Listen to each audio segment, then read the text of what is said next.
Good afternoon, or good morning, I should say, 11:30 a.m. Eastern Time. Scott Hazelton alongside Gabby Gaudet here on Today at Keeneland. Happy Wednesday to you. It's a brisk late October morning. I'm wearing the most layers that I have in months. 3, in fact. I need to run over to the gift shop and get some gloves. That's for sure. So at noon, that's where I'll be heading. We look pretty bundled up. We are. I need my Shannon hat. I may have to run it. I'm sure it'll make its way down here following that statement.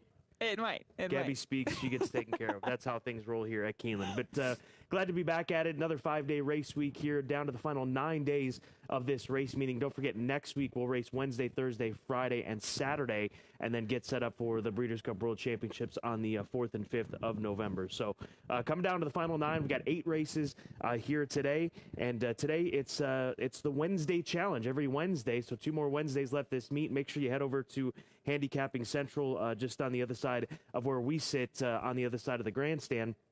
And it's a $10 entry fee for a $2,500 guaranteed pool presented by Malone's. It's a $2 mythical win place wager. No money is required outside of that $10 investment, and it's races 3 through 8. So get involved. $2,500 guaranteed pool presented by Malone's, the Wednesday Challenge. I'd like the Wednesday Challenge. It is. Yeah, we got a Super High Five carryover presented by Toyota. That'll come in. 8-race program. Race number 8, 8,400 plus in the Toyota Super High Five of the nightcap. And I like the late pick 4 today, which we'll get to, obviously. But I think it's a manageable pick 4, and it could pay decently. All right, so looking forward to your ticket. So Wednesday Challenge, Toyota Super High Five carryover, chilly afternoon out here at Keeneland. So if you're joining us, make sure you bundle up. But let's take a look back at Sunday, and we'll start midway through the card on the 10-race card. Coffee Maker back at it. First time since we saw her last year at the age of 2, doing her thing on the turf course for Gregory Kaufman and Wesley Ward and Johnny Velasquez in the saddle. So the speedster taken to the turf course here at Keeneland Racecourse, and maybe the performance of the weekend came through the first-time starter, Julia Shining, the full sister to Malathat for Stone Street Stables. I don't know how this filly won. You don't see horses win like that. She closed from last. She looked like she hated the kickback in the beginning part of the stake. In the beginning part of the race, and then came with this wicked closing run. Here's Caravel taking the Grade 3 Franklin Stakes, making it 3 on the day for jockey Tyler Gaffleone, and this winner for trainer Brad Cox. Yeah, she'll be offered at the upcoming Keeneland November sale, part of the Book 1. And then Keeneland graduate, speaking of, race number 9, Juniper Marshmallow for Vinnie Viola and St. Elias Stables. Pletcher and Saez, second win of that afternoon for the Pletcher-Saez combo. So that takes us to our jockey and trainer standings. Tyler Gaffleone, Luis Saez tied with 8.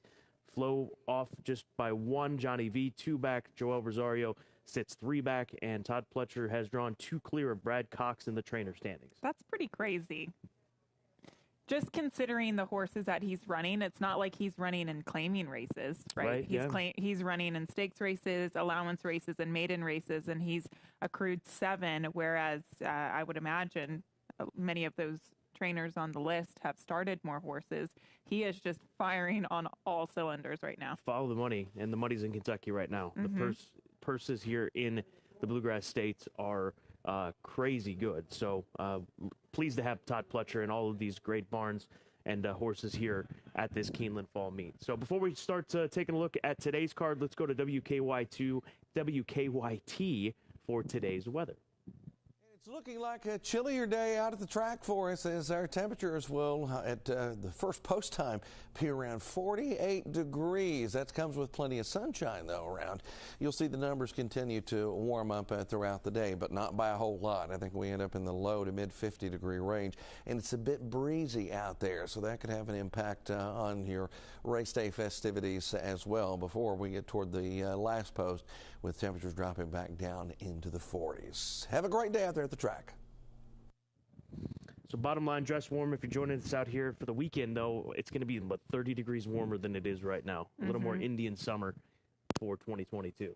It has dipped a little bit in terms of the temperature, but we're going to climb back up before the weekend. All right, so that's the weather. Let's take a look at our full card selections this afternoon. Don't forget to download the Keeneland Race Day app on your smartphone or tablet. And Gabby, get to work. We agree in 4 races, the 1st, the 5th, the 7th, and the 8th. And I wonder if this is partially because of some of the scratches. I know that I had a couple of top pick scratches, even top 3 pick scratches. So had to kind of do some handicapping this morning. But those are the races we agree in, and here are the full card selections. A really nice card today. Maybe you and I should go in on the late pick 4 because it seems like we do agree 3 out of those 4 races. I think you owe me a pick 4 ticket because I cut you in on the one where we got knocked out in the last race when Beverly Park got nailed on the wire. There was no handshake. It wasn't official. Okay, well, if it would have hit, you would have been having your hand out for some money.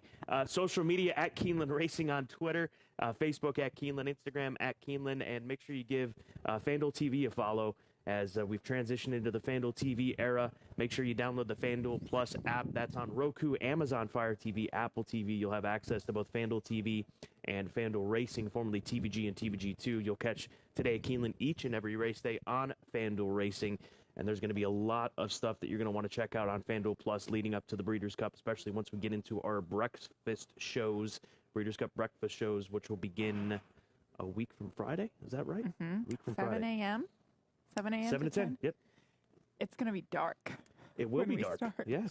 Yeah, just like 2 years ago. It's going to be cold. It'll be looking cold, forward to it. and we'll be hitting the pavement early on.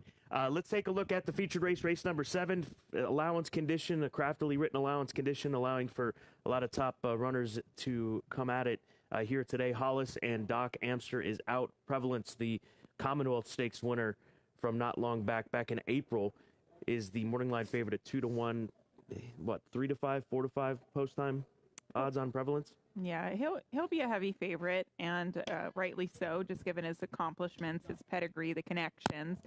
He was disappointing last time out in the Grade 1 Churchill Downs, and he hasn't been seen since. Yeah. So trying to get him back on track with this allowance race. That was back on Kentucky Derby Day where he ran into Jackie's Warrior, the sprint champion from last year. But we've seen this from him before where he's run against that level of competition but then been able to bounce right back. And we'll take you back to his win in the Commonwealth here at Keeneland on April 9th. It was an off-racetrack. He's not going to have that here today. But you see the position that he held as they turned for home, and this was established pretty early on in this race, and he'll kick clear by 2 1/4 to win. He beat some good horses on this day. Long Range Toddy and Obesos are solid types, and I think that, looking at this group, Chattelot obviously is one that you got to respect, as is South Bend. So I just think it's all about the level of competition, having the ability to run in a race like this, being a 4-time winner and having this condition written as it allows for he and Chattelot to compete in South Bend. So the race goes through him. There's no doubt about it. Chattelot, though, off the 7-month layoff for Steve Asmussen, Bloom Racing, and others. Colt by Midnight Loot. He's got speed. I think you've got to respect him. We'll see how he handles the 6.5 furlong distance here this afternoon. And then South Bend, a consistent runner over the course of his career for Bill Motts. A 2-time winner at Keeneland as well. But Prevalence, race goes through him. 7-6-1 for me in the feature. Is Pat Day Mile run on Derby Day undercard or Oaks Day undercard? I cannot recall right now. Derby weekend. I don't think Prevalence likes Derby weekend because his 2 worst races on form was in the Churchill Downs and then also in the Pat Day Mile last year. I pick him. I think one of 2 scenarios could play out, and we'll talk more about this in the late pick 4. I just use the 6 Chattelot and the 7 Prevalence because I think either Chattelot goes and never looks back and he returns to the races off of that 7-month layoff in really good form for Steve Asmussen, and he's the fastest early. He goes gate to wire, or Prevalence is right on his tail, and then he tires at 6.5 furlongs and goes on and wins. I know it seems really straightforward, but I did think in terms of class, those 2 kind of stood out. And I get South Bend, but in this small field, I don't think the race is going to set up for him. Probably not. So but you got to respect him in the top 3. All right, let's go to Tom Leach for more on today's feature. With trainer Brendan Walsh talking about Prevalence in the allowance feature today. Any physical issue for the layoff? No, just a couple of minor, everyday things, Tom, nothing too serious. We just decided we'd regroup basically after the disappointing run at Churchill the last day. But he's come back good and he's been working good, so we're looking forward to the spot this week. Really sharp workout here earlier this month. Do you think he's ready to fire his best shot off the layoff? Listen, most horses, they'll nearly always improve for a run, and I think he probably will. But, we've gotten plenty work on him. He had a gay work the other day as well. So, he's definitely ready to come off the bench anyway. Still a lot of upside left. Absolutely, yeah. He's a nice horse, so hopefully he can find his form from. He loved it here in April, so if he can find that kind of form, then we'll be in good shape. Good luck. Thanks, Tom. It's Brendan Walsh trying to get Prevalence back to the winner's circle in today's allowance feature. Thank you, Tom. Thank you, Brendan. Prevalence will be the favorite, as we know, in today's 7th and featured event. Key races of the day will stay later in the card. Race number 5, which will begin the late pick 4 today. The club is a scratch. Take out the number 5 horse, American Starlet. The number 8 is the morning line favorite at odds of 2-1. And this runner comes out of the Wesley Ward barn for Claus Stable, a daughter of Twirling Candy. I think that this filly keeps rolling today. That's the comment that I wrote in my past performances. I think that she gets it her own way out on the front end. And last time out, running at Kentucky Downs, going 7 furlongs, just a bit too far for her. We'll take you back to her race at Saratoga back at the end of August, where she set the pace ultimately to finish second, and she's out on the front end with those Wesley Ward blinkers, but she was beaten by Freedom Speaks. Freedom Speaks would come out of this event at Saratoga and win the Music City Stakes in her next start at Kentucky Downs. So beaten by a legit runner, and I think that Johnny Velasquez will just turn her loose and keep her rolling today. She was second back in April here at Keeneland on this turf course. So American Starlet on top in race number 5, and then underneath I'll go 3 and 7. The 3 laugh and play for Maker, Mike Maker, cutting back in distance from 6.5 and mile and a 16th races, and then the number 7 horse, Quaria Comet for Paulo Lobo, a horse that should be trying to come from off the pace. If American Starlets can't keep going, you got to watch for these horses coming off of the pace, and I think the 3 and the 7 are the likely ones to go ahead and do so. It's a little scary that American Starlet hasn't won since her debut at Gulfstream Park long ago. But at the same time, I do think this is an easier field than what she's been facing. She's gone against Boy. She's gone against older company.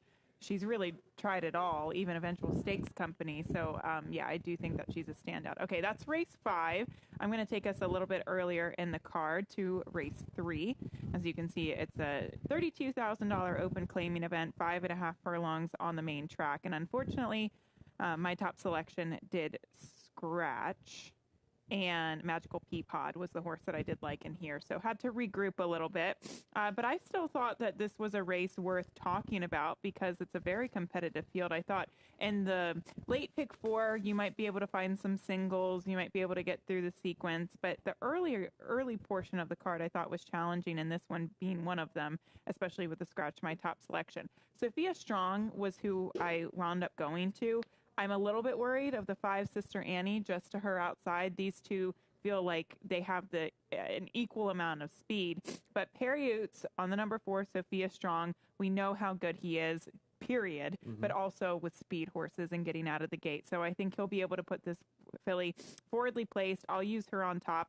With the 3 Lady Gold Start, if those 2 horses hook up on the front end, she could be sitting just behind them and get the perfect type of trip.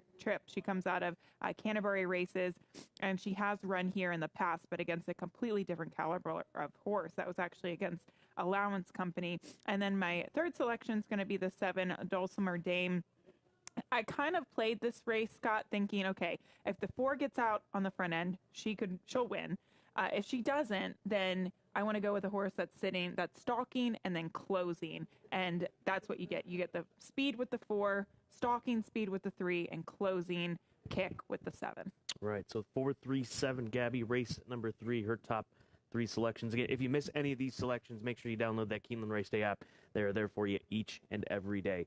Time now for our home field advantage horse of this afternoon, and we'll go to the last race. The number 1 horse, Shannon, a daughter of Nyquist, who won it 24-1 last April right here at Keeneland. And this was when, with previous connections, because just days following this performance, they took her down to the sales pavilion and offered her at the Keeneland April sale, that Horses of Racing Age sale, which was such a smashing success. And she was sold for $240,000. That's how she ended up in Brad Cox's care, and she's run twice since then.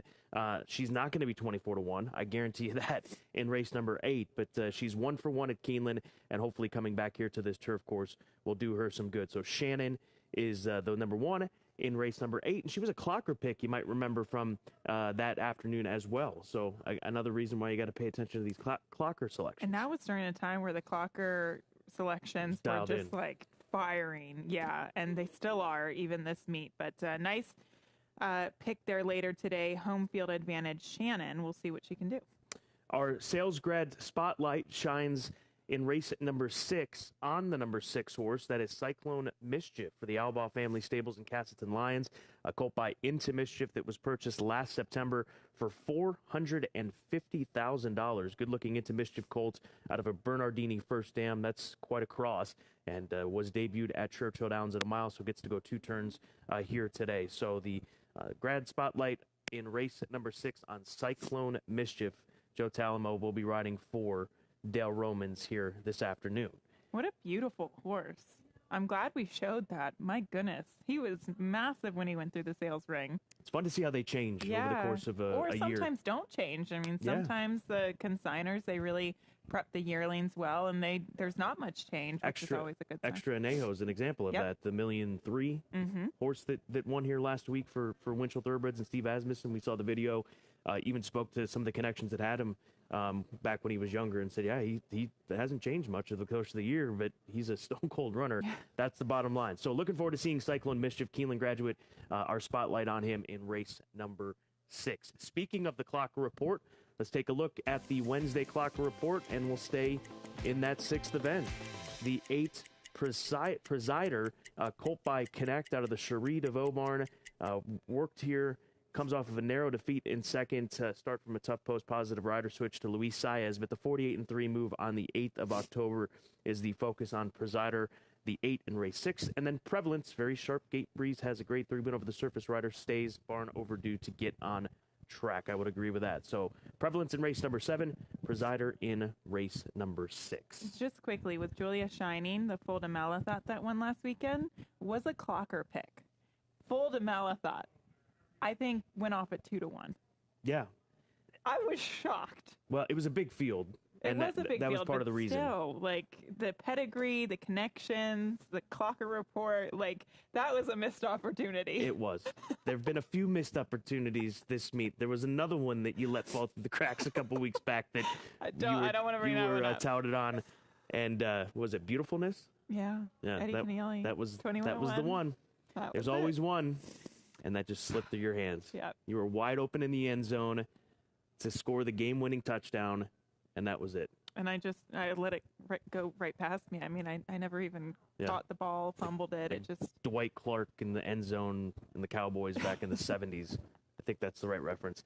All right, so that's the Clocker Report. Let's take a look at the late pick 4. Gabby says this is a good sequence. I would agree. $27 investment starting in race number 5. The 3, 7, and 8 are the 3 that I'll use. Laugh and Play for Maker. The number 7 horse, Coria Comet for Paulo Lobo. And then American Starlet, the horse that we expect to see out on the front end. In race number 6, maiden special weight for 2-year-olds, 4, 6, and 8. Permafrost for Asmussen. I think that this colt runs a lot better today, getting onto the dirt, and he ran through some tough conditions at Kentucky Downs of the Rain on that debut effort. The number 6 horse, Cyclone Mischief, the Keeneland Spotlight graduate from $450,000 purchase from last September, and then the 8 horse Presider for Cherie DeVoe. 6 and 7 in race number 7. Obviously, Prevalence will be a very short price favorite, but going to back myself up with Shadalot if he keeps on going out on the front end for Bloom Racing. Bloom Racing seeking their first win still here at Keeneland Racecourse. So good luck to the team at Bloom Racing. We know how much they love Keeneland, and we look forward to having them back again here today with Shadalot in that featured event. And then 1, 6, and 9 in race number 8. Shannon, the number 6 horse in here, Can't Believe It for Jimmy DeVito. Trying grass for the first time, daughter of Cantheros, like that pedigree on turf. And then the number 9 horse, Opening Buzz for Tommytown Thoroughbreds and Jonathan Wong, who will be very quick if things go right for her coming in from the West Coast. So $27 investment, late pick 4, starting in race number 5. Mine's cheaper. Okay. But I think if you and I were to play, I like your approach in the 5th race. This is an aggressive approach just because I think it's Wesley Ward and this horse should win going gate to wire in American Starlet, but she has not won since the 7th of January, back when she broke her maiden at Gulfstream Park. So maybe have a little bit of backup. But I went with the 3, 4, 6, 7, and the 8 in race 6. Now, I do have a somewhat strong opinion in the 6th race, which we'll get to in a minute. But and that's why you're spreading well, 5 deep? the more I look at the race, though, Scott, maybe I'm overthinking it.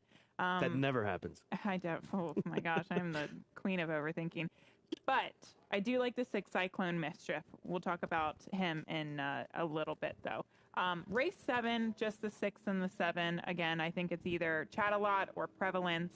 And then we get to the 8th and final. I used the 1 Shannon for trainer Brad Cox. The 6 Can't Believe It for Jimmy DeVito getting to the turf. And then the 9 Opening Buzz. I can remember this filly running at Del Mar. She is just a sprinter. She is built like a little tank. She cannot go past 5.5 furlongs, period. And the 7 furlongs in which she ran 2 starts back at Del Mar, just too far. So I think she's got a lot of talent. Maybe that's your single. I don't know. But that's my take on the ticket. And, we're going to have some shorter price favorites, I think, in the sequence. It's just, who are those ones that you can rely on? Who are the ones that you can trust? And what are the races that you try to avoid the favorites? I don't know. I'm not in the business of avoiding favorites today. That's just my mindset. Not? Okay. No, not in the least bit. Best angle, race number 8. You right over there? Yeah, you're fine. Scratch the 5 and 8 and the 11. The things that happen behind the scenes. You got your potato salad out? I saw you on the screen eating potato salad earlier. Opening buzz.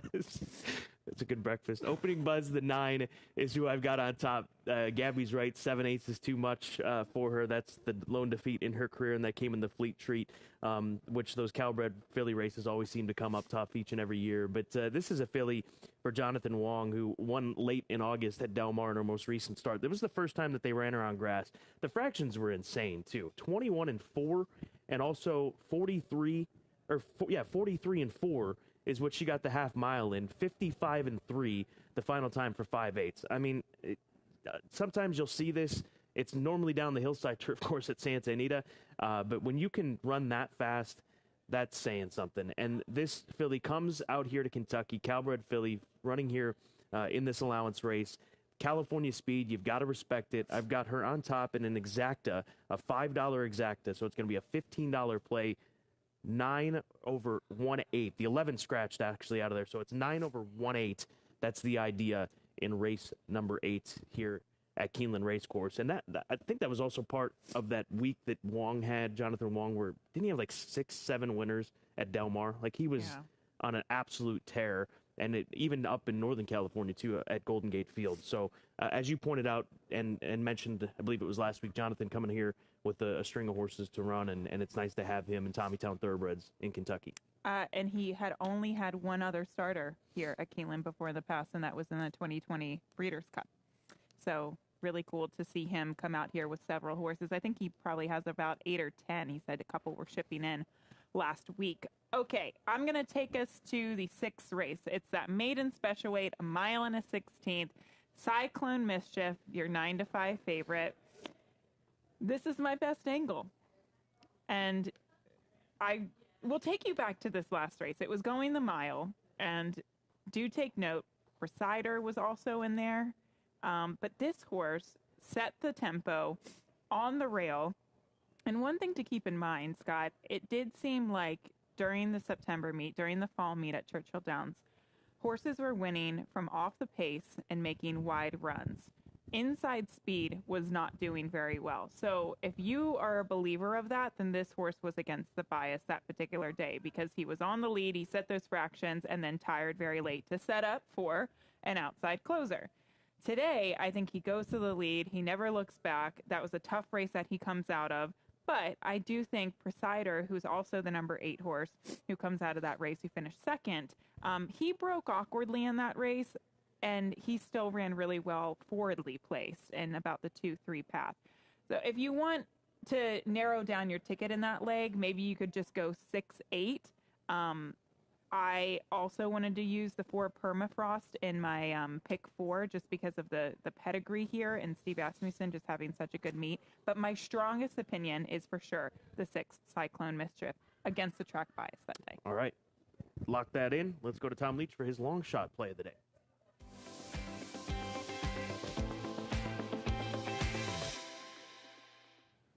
Early on the card for today's long shot pick, it's in race 2, Sweet Truffles from the barn of trainer Kenny McPeak, whose barn sometimes heats up in the second half of this fall meet.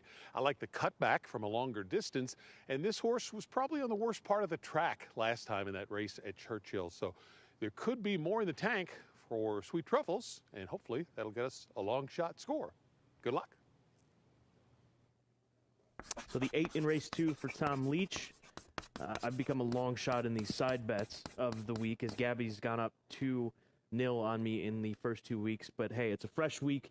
It's Wednesday challenge. We'll stick to the tradition and make it the Wednesday challenge we're playing for, or the folks at home are playing for these beautiful Keeneland mugs, which you can find in the gift shop. So this is what you're playing for by going hashtag Team Scott or hashtag Team Gabby. Do we have a winner, or did we already announced the winner last week, did we not?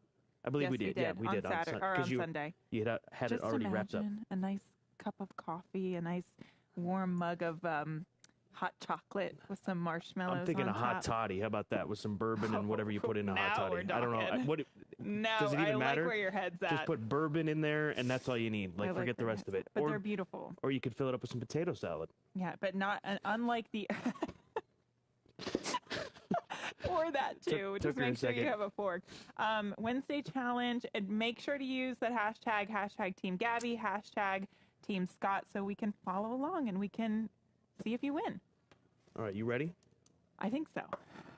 We're born ready. We're gonna start peaking. I feel like I wasn't clicking. Mine's not firing. We're gonna get there. I was cheap speed back in the spring. I'm a stayer this season. I'm just gonna continue to open up. All right, we got 15 seconds. That's going to wrap things up for us. Make sure you get involved in the Wednesday challenge over to Handicapping Central. $10 entry fee presented by Malone's $2,500 guaranteed. For the team here at Keeneland, Gabby and myself, enjoy this Wednesday card.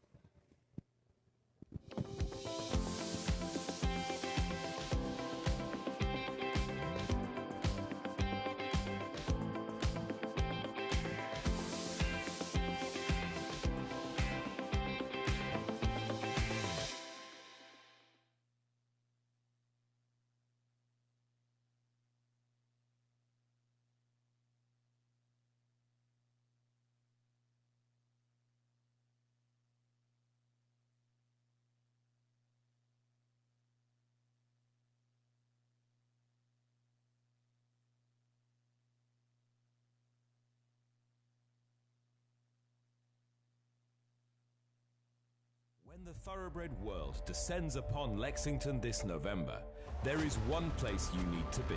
The place where history comes alive with every championship victory. He's authentic indeed! The place where the future is built with the fall of a gavel.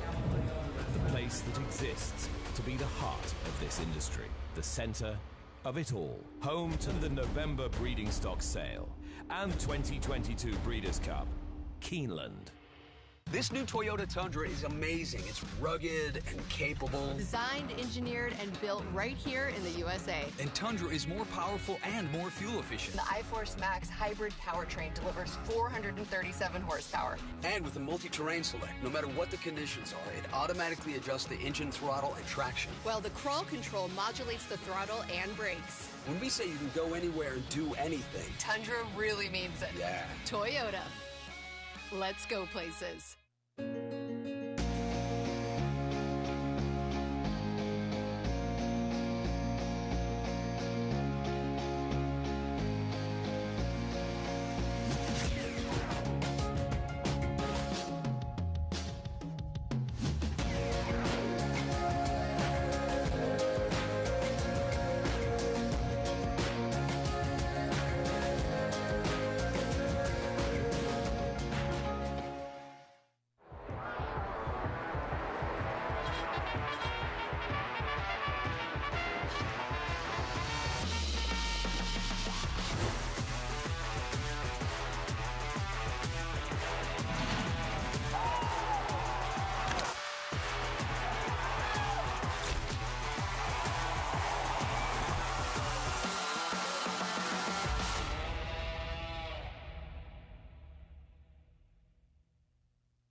Keeneland welcomes Jessica Clark to the paddock. Jessica is a 16-year-old junior at Anderson County High School. She is a recent graduate of the Governor's School for the Arts and Musical Theater and a member of ACHS's Advanced Choir. Ladies and gentlemen, please rise as you are able for our national anthem. Oh, say, can you see by the dawn's early light what so proudly we hailed at the twilight's last gleaming, whose broad stripes and bright stars through the perilous fight o'er the ramparts we watched were so gallantly streaming, and the rockets' red glare, the bombs bursting in air, gave proof through the night that our flag was still there. Oh, say, does that star-spangled banner yet wave o'er the land of the free and the home of the brave?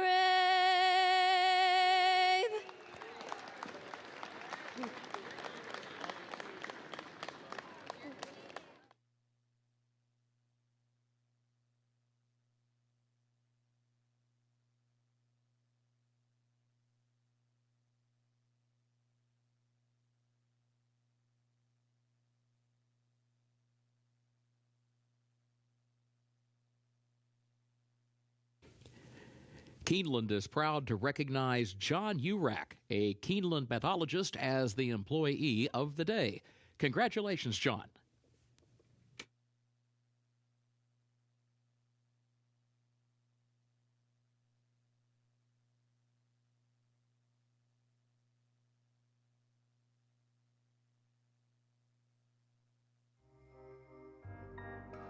In the event of an emergency, Keeneland is dedicated to ensuring the safety of our patrons. This video illustrates the proper evacuation protocol from all locations in the Keeneland Grandstand facility. Depending on the nature of the emergency, directions may be altered. Please remain calm and follow the direction of guest services and security personnel. Patrons should never use elevators during an evacuation. Patrons in the corporate boxes, Eclipse Room, and Phoenix Room should exit using the stairway located near Elevator A. Proceed down the stairs to the ground floor and veer right to exit through the lower club entrance. Patrons in the Lafayette Room, Keeneland Room, Lexington Room, and Kentucky Room should exit using the stairway located near Elevator B. Proceed down the stairs to the ground floor and exit through the paddock area using the East Gate. Patrons in the third floor main clubhouse and clubhouse paddock dining rooms should exit using the stairway located near Elevator A. Proceed down the stairs to the ground floor and veer right to exit through the lower club entrance. Patrons in the Bluegrass Room and third floor ITW area should exit using the stairway located near Elevator B. Proceed down the stairs to the ground floor and exit through the paddock area using the East Gate. Patrons in the Finish Line Room and Green Room should exit using the stairway leading to the North Terrace. Proceed down the stairs to the second level and through the doors outside. Proceed down the stairs to the ground level and exit through the North Gate. Patrons in the outside reserved grandstand seats and boxes should proceed down the nearest stairway to the ground level. Proceed under the grandstand towards the paddock area and exit via the nearest point of exit, the South Gate or the East Gate. Patrons in the second floor main clubhouse dining room and life members room should exit using the stairway on the south side of the administrative offices. Proceed down the stairs to the ground floor and exit through the south gate. Patrons in the second floor clubhouse paddock dining room and clubhouse tavern should exit using the stairway located near elevator A. Proceed down the stairs to the ground floor and veer right to exit through the lower club entrance. Patrons in the mezzanine bar and second floor ITW area should exit using the stairway located near elevator B. Proceed down the stairs to the ground floor and exit through the paddock area using the east gate. Patrons in the sports bar and cantina should exit through the doors leading to the north terrace. Proceed down the stairs to the ground level and exit through the north gate. Patrons in the lower club, clubhouse lawn, club lobby, and director's room should proceed toward the clubhouse parking lot using the nearest point of exit. Patrons in the gift shop should proceed toward the south gate using the nearest point of exit. Patrons in the apron area should proceed under the grandstand towards the paddock area and exit via the nearest point of exit, the south gate or the east gate. Patrons in the equestrian room and first floor Brats and Brew should proceed towards the north terrace and exit through the north gate. Patrons in the paddock area and north terrace should proceed toward the nearest point of exit, the south gate, east gate, or north gate. After evacuating the facility, please remain calm and follow the direction of guest services and security personnel in the safest route to return to your vehicle. Thank you for your attention and cooperation.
Good afternoon. Welcome to Keeneland Racecourse, where the main track is fast and the turf is firm. The rail set at 20 feet on the turf course today. Time now for a look at the program changes beginning in the first race, where the first of the rolling doubles and pick threes begin. Also a start of that early pick five.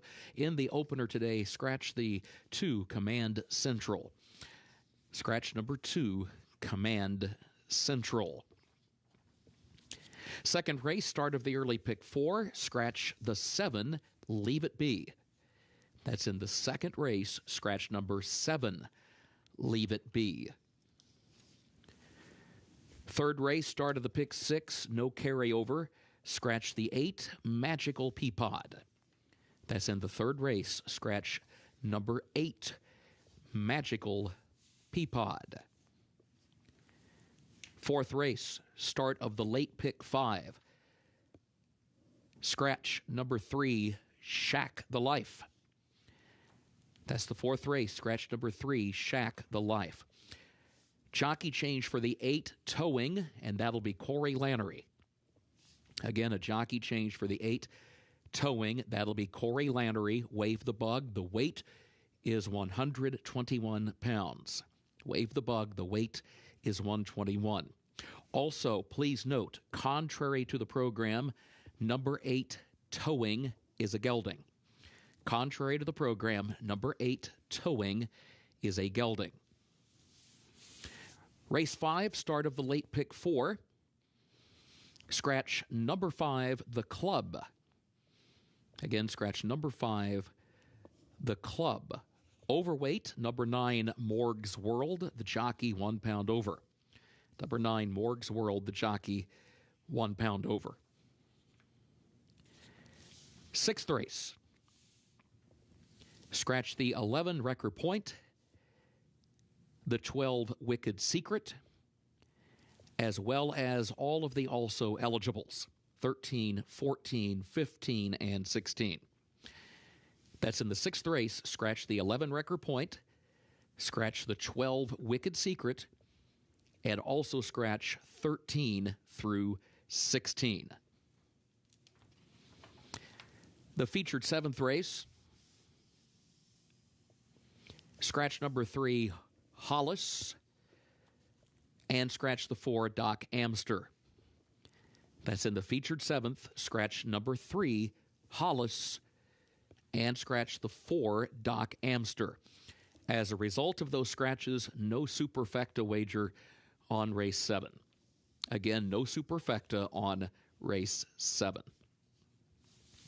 Eighth and final race, carryover for the Toyota Super High 5, $8,456. In that eighth race, scratch the 5, Chrome-Plated Heart. Scratch the 8, Arlene's Crown. And scratch 11, Top Gun Girl. That's in the eighth race. Scratch number 5, Chrome-Plated Heart. Scratch number 8, Arlene's Crown. And scratch the 11, Top Gun Girl. Those are the current program changes. Time now to check in with Scott Hazelton and Gabby Gaudette.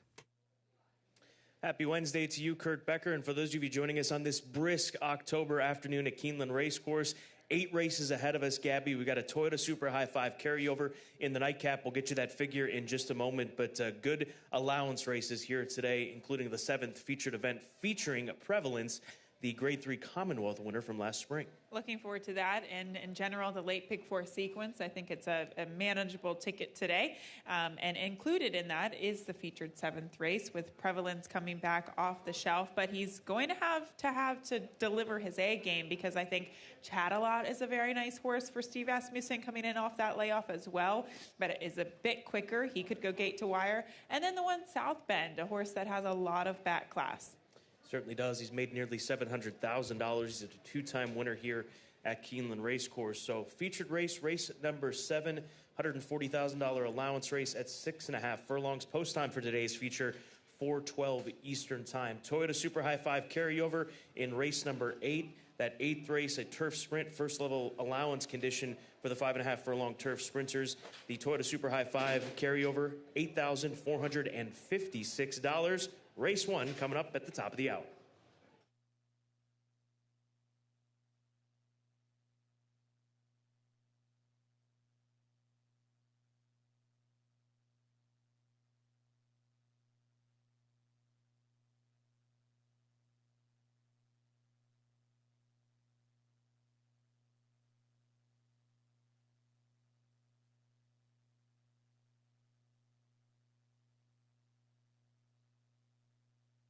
Race number 1, a mile and an eighth will be the distance for these maiden claimers. 3 and up, maiden $20,000 claiming event begins the early pick 5. And there's a look at the number 4 horse, Heir to Greatness, who's the 2-1, pretty clear second choice right now behind the number 10, who we'll get to in a moment. But Heir to Greatness for Alstall Jr. having quite the meet here at Keeneland this spring. Drops down in class. It's the biggest drop in class that you can take in racing when you go from a maiden special weight event into a maiden claiming race for the first time. And so going to try to capitalize on that with this colt. And he's got the stamina pedigree, a son of Lemon Drop Kid. And in his past races, Scott, I actually think he seems to be a little bit of a one-paced sort. So I think with this drop in class, given the speed that he showed second time out, maybe he can find himself forwardly placed and just be able to outlast all the others. The number 3 horse, Aristocat, currently 6-1 right now. This is a Speightster gelding for Timothy Martin coming in from Prairie Meadows. And as we've said time and time again, these Iowa Invaders have done good work here this meet at Keeneland Racecourse, and we'll see how he fares moving back in against maiden claiming types. He started his career off running against this kind of level down at Oaklawn Park in Hot Springs, Arkansas. I think he's just one of those, Scott, that continues to knock on the door and he continues to hit the board. You know that he'll be a decent price. Right now he's at 6-1. I'm not saying that today he'll break through because I do think that this is a tough maiden $20,000 race, but he's certainly a horse that you can use for the trifecta or exacta. Order of merit is 7-5. This is an honor code colt for the meet's current leading trainer, Todd Pletcher. And this one also taking a huge plunge down in class. They tried him at 1.25 miles, the classic distance back at the end of September at Churchill Downs. Couldn't hang that day, but this is a far cry as far as competition from the types that he's run against in his only 2 starts. This seems like a best case scenario for this horse because he just doesn't seem particularly fast, right? I mean, they tried to stretch him out at 1.25 miles and see if he'd showed some speed and just maintain, but he clearly didn't. He needed a drop in class, so he finds himself at this $20,000 level. And 1.125 miles, you know, I think this is a good distance for him considering the drop in class. But you have to ask yourself, what's a fair price? Because his last 2 races, he really hasn't shown much. He's 7-5 right now as it stands. 16 minutes to post race 1 here at Keeneland.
The horses are entering the track for Keeneland's first race. Maiden claiming race 3-year-olds and up with a price of $20,000, a mile and an eighth over the fast main track. Scratch the 2, Command Central. Number 2, Command Central. A scratch. Double and pick 3 wagering. Start of the early pick 5. Main track is fast. Turf is firm. Rail at 20 feet on that turf course today. Post time at 7 minutes for the first.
Taking a look at the one horse with 6 minutes to post. His price has significantly dropped since they were over on the paddock side just about 10 minutes ago when we first started talking about this opener. He's gone from about 28 to 1 down to 17 to 1. So some live action on this runner. He's been gelded since his last race, a colt that is dropping back in for a tag. So just keeping an eye on the tote board action on this one.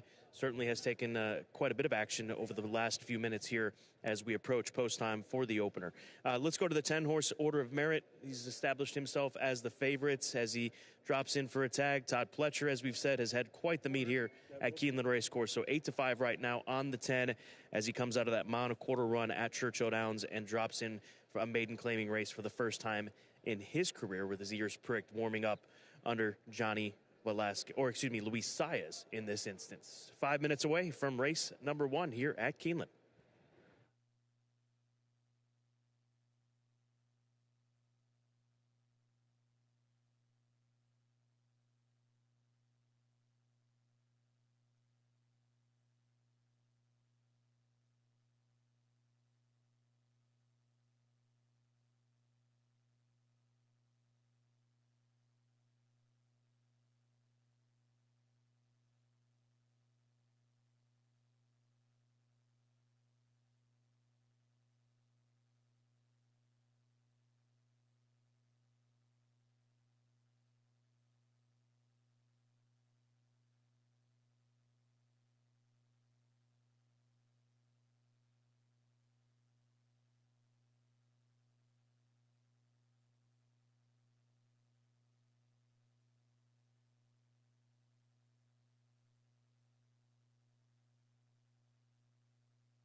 Horses have reached the starting gate for Keeneland's first race, start of the early pick 5.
At the post. They're off. Aristocat from the inside. Here comes One Cool Dude quickly now with Order of Merit from the outside. Those two move on by. Order of Merit from the outside. One Cool Dude inside of that one. That will be the battle for the lead. Aristocat comes away in third. A close-up third now sneaking up the rail to challenge for second. Heir to Greatness 3 wide will join that pair around the turn. On Spot moves toward the extreme outside in fifth, running just 3 lengths off the lead. Gap of 2 more. As they head to the backstretch to one more in the check, who is outward from the rail in 6th. Nordic Light 7th to the inside of that one. And then Angel of the North is in 8th position. Go Virtual and then Get Through, whose last 24.11 seconds, the time for the opening quarter. One Cool Dude, the leader. One Cool Dude leads it now by 2 lengths up the backstretch. And then Heir to Greatness up on the outside, who travels along in the 2nd position. Here's Aristocat to the inside. Now, Order of Merit had lost some ground on the backstretch, began to settle back almost to 3rd. Now rallies back up between horses, regains 2nd by a head. Heir to Greatness on the outside, and now that pair is starting to bear down on leader One Cool Dude after an opening half mile in 48.32 seconds. So One Cool Dude, midway on the far turn, leads it by 2 lengths. Order of Merit is 2.5 length. Heir of Greatness is in 3rd. A gap of 5 more lengths back to Get Through. Swings to the outside in 4th, still 7 lengths off the lead. Then Aristocat and Nordic Light, top of the lane. And Order of Merit trying to chase down One Cool Dude, who leads it by 1.5 lengths. Order of Merit is 2nd by 6. And then comes Get Through, 3rd up on the outside. Final furlong now for One Cool Dude. Maintains the advantage by nearly 3 lengths back to Order of Merit in 2nd. Nordic Light is going to run late down the outside from 4th toward 3rd. 16th to go. One Cool Dude in front. One Cool Dude by 6. Nordic Light runs on toward 2nd. One Cool Dude to win it for Jesus Castanon. Nordic Light was across the line in the 2nd position, followed by Get Through in Order of Merit.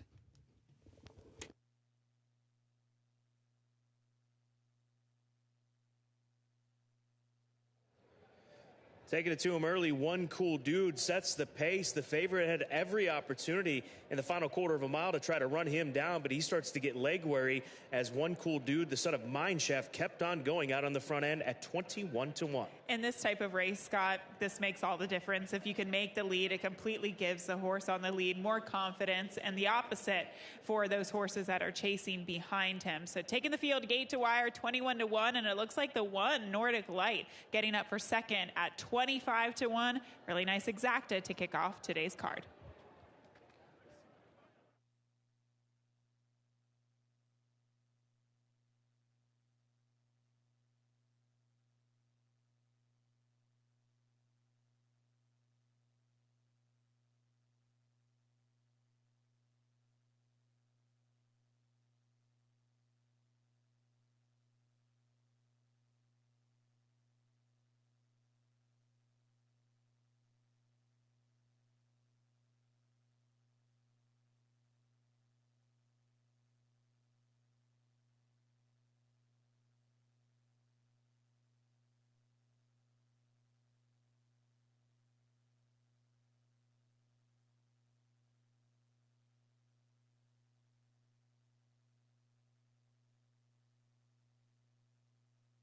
Unofficial results of Keeneland's first race. Number 9, One Cool Dude, was first.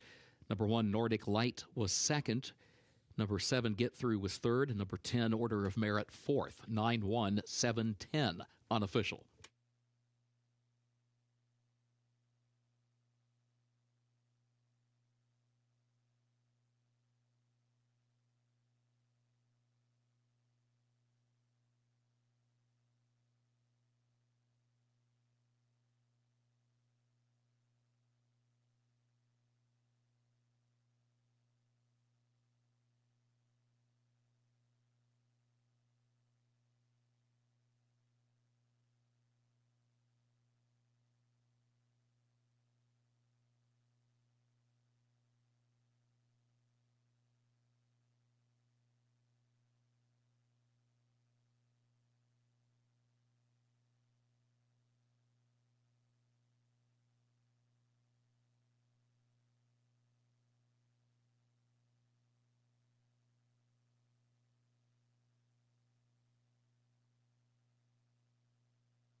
In the winner's circle for Keeneland's first race, the unofficial winner, number 9, One Cool Dude, owned by Todd Grantham and trained by Daniel Sanner. Jesus Castanon is the jockey. One Cool Dude, a 3-year-old son of Mineshaft out of math class by Eddington, bred in Kentucky by Ramona Holt Thompson.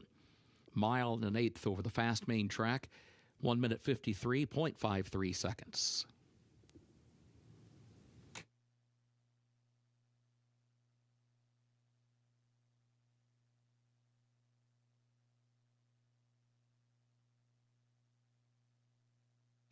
Results of Keeneland's first race official. 9-1-7-10, the official results.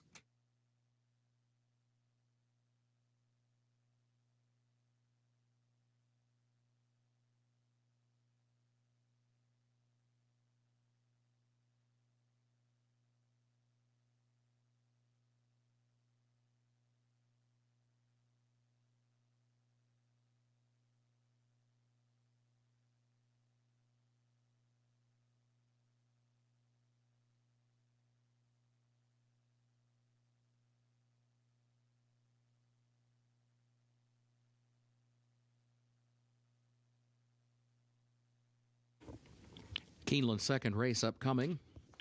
Main track is fast. The turf is firm today. The rail at 20 feet on the turf course. Second race starts the early pick 4. Scratch the 7, leave it be. Scratch the 7, leave it be. Third race, scratch number 8, Magical Peapod. That's the third race, scratch the 8, Magical Peapod. Fourth race, scratch number 3, Shack the Life. That's in the fourth race, scratch number 3, Shack the Life. Jockey for number 8, Towing, is Corey Lannery. That's the fourth race, number 8, Towing. The jockey is Corey Lannery. Wave the Bug, the weight 121 pounds. And contrary to the program, number 8, Towing, is a gelding. Race 5, scratch number 5, The Club. Race 5, scratch number 5, The Club. A couple of overweights in that fifth race. Number 1, Get Serious, the jockey 2 pounds over. Number 1, Get Serious, the jockey 2 pounds over. And number 9, Morg's World, is +1. Number 9, Morg's World, the jockey 1 pound over.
Race number 2 will be a sprint, 7-furlong sprint, 17 minutes to post, start of the early pick 4, and Pout is where I will begin the conversation here. Top selection with his daughter of Dialed In for trainer Nick Zito, coming off of a couple-month layoff. I think the cutback in distance will be a big plus for this filly. Also, the drop down in class out of those maiden $50,000 and maiden $75,000 events. So give me Pout on top, 9-2 right now, makes him the second choice in the current wager.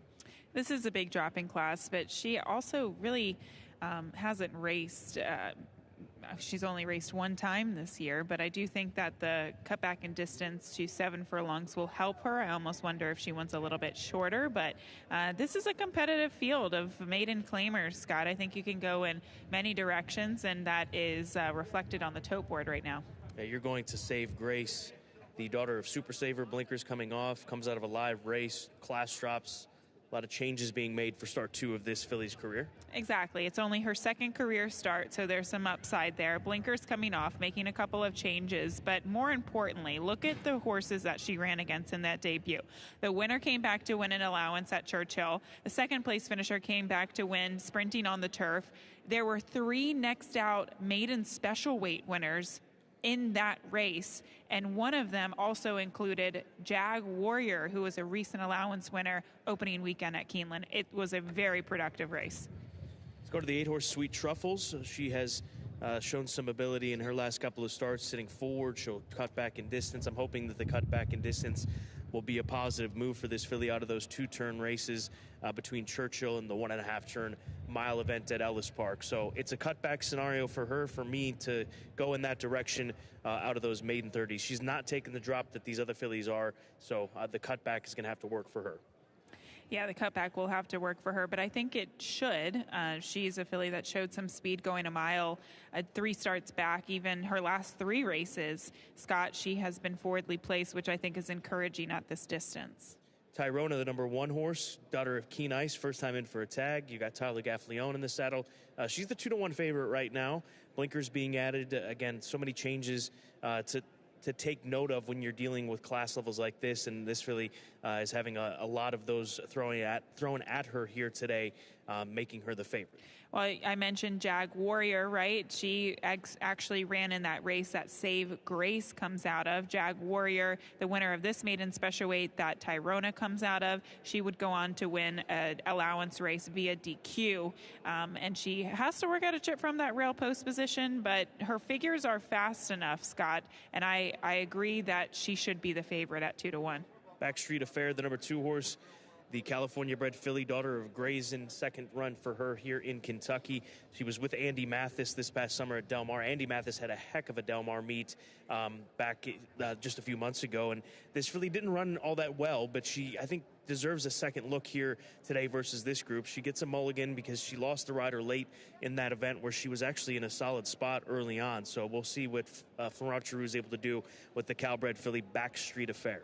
She just seems like she might be a little bit of a head case, Scott, or she's had problems before in the past. You see in her past performances, ducked in at the start, off a bit slow, bumped early, and then most recently lost rider late. She just seems like she might not be a straightforward filly.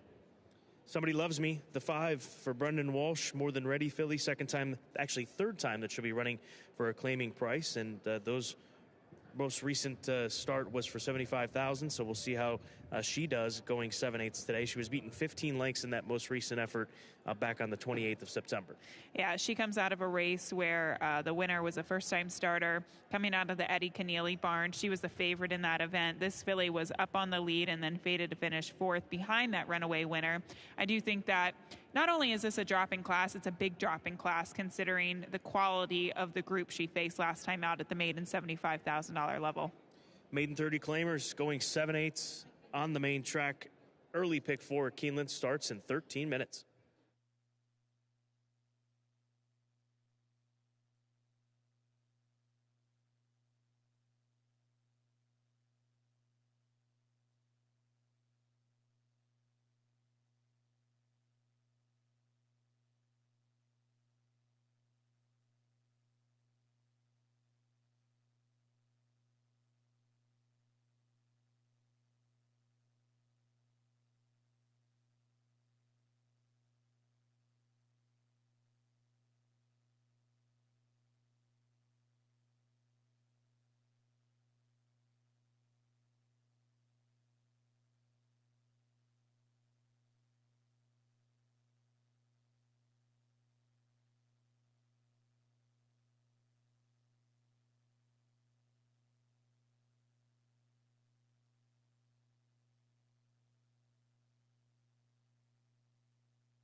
The horses are entering the track for Keeneland's second race. Maidens, fillies, and mares age 3 and up, a $30,000 claiming price.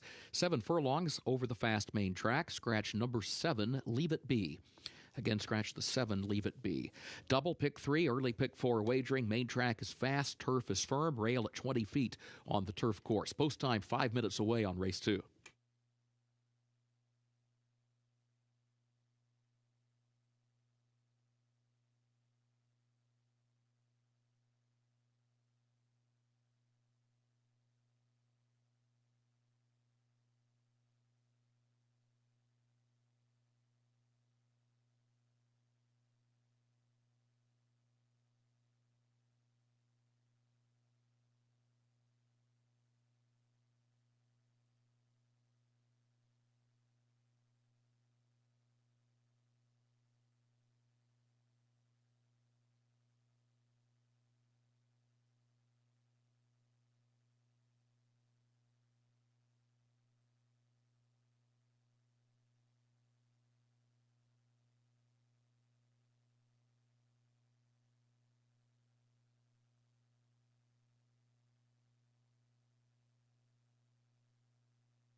Some front side observations for race number 2. There's a look at the number 3 horse. That is Open Says Me for Brian Williamson, a filly.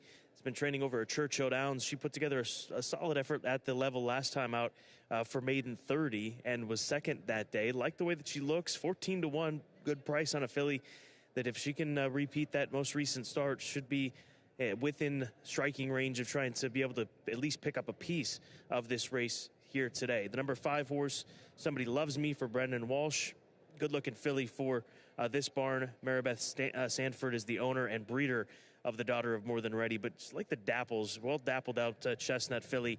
Not seeing it here, but if she was turned around in the sun, I promise you, and like the way that she's warming up here as well with her ears pricked forward in race number 2.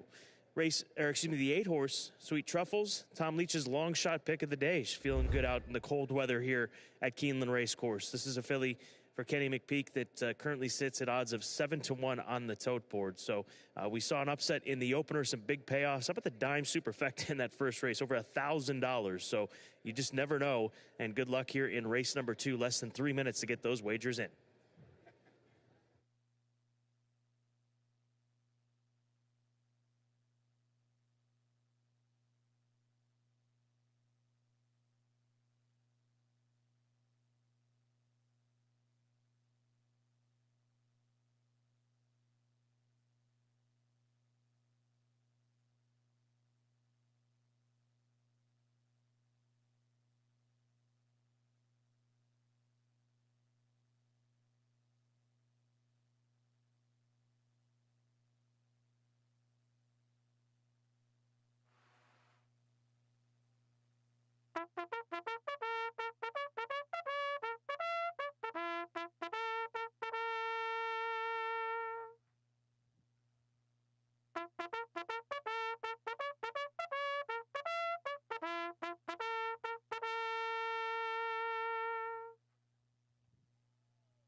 The horses have reached the starting gate for Keeneland's second race, start of the early pick 4.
They are at the post.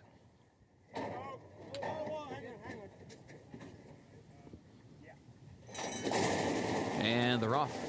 Pout and Somebody Loves Me. These two have early speed. They come right to the front in the opening strides.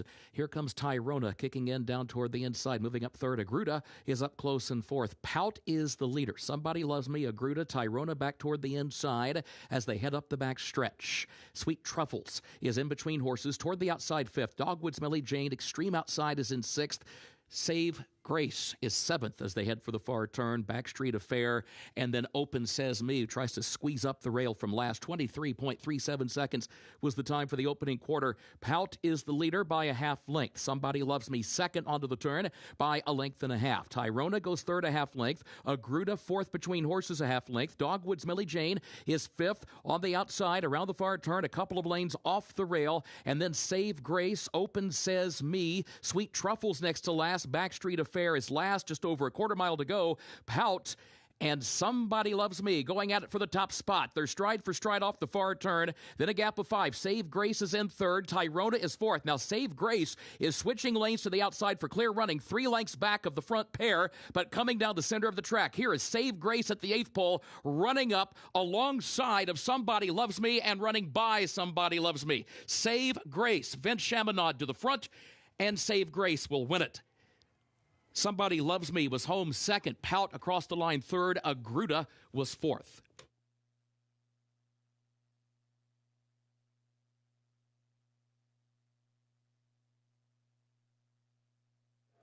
6-1 winner in race number 2. Save Grace coming from off the pace. Second career start coming out of that very live race over at Ellis Park at the end of July.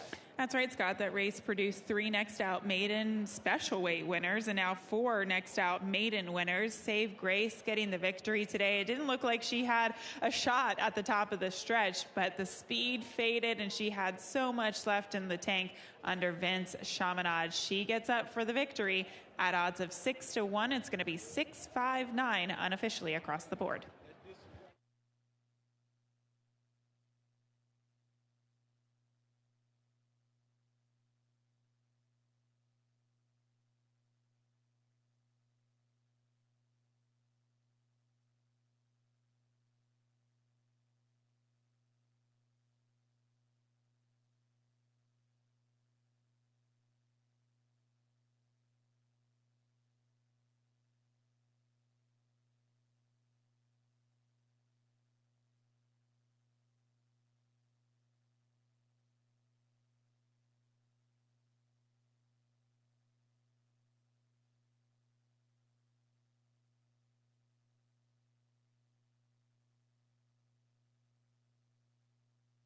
Unofficial results of Keeneland's second race. Number 6, Save Grace, was first.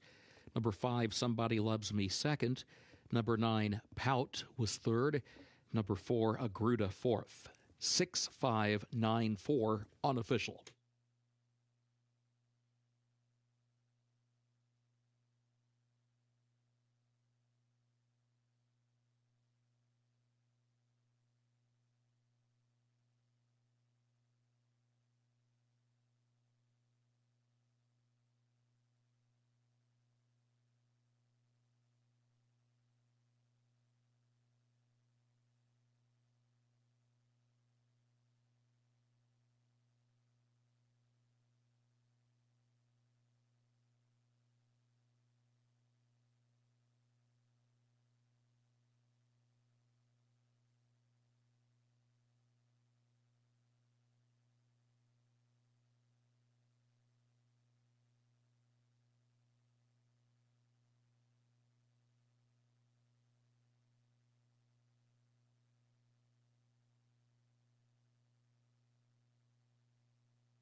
In the winner's circle for Keeneland's second race, the unofficial winner, number 6, Save Grace, owned and bred in Kentucky by Marybelle Stable, LLC, of John Moores and Charles Noel, trained by Ignacio Correas.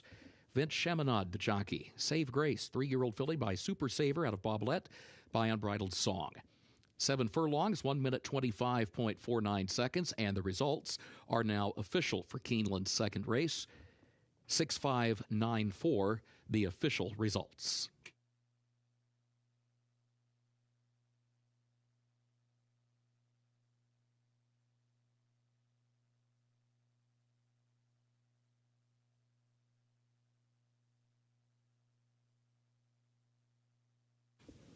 Keeneland's third race upcoming. Main track is fast, turf is firm today. In that third race, scratch the 8, Magical Peapod.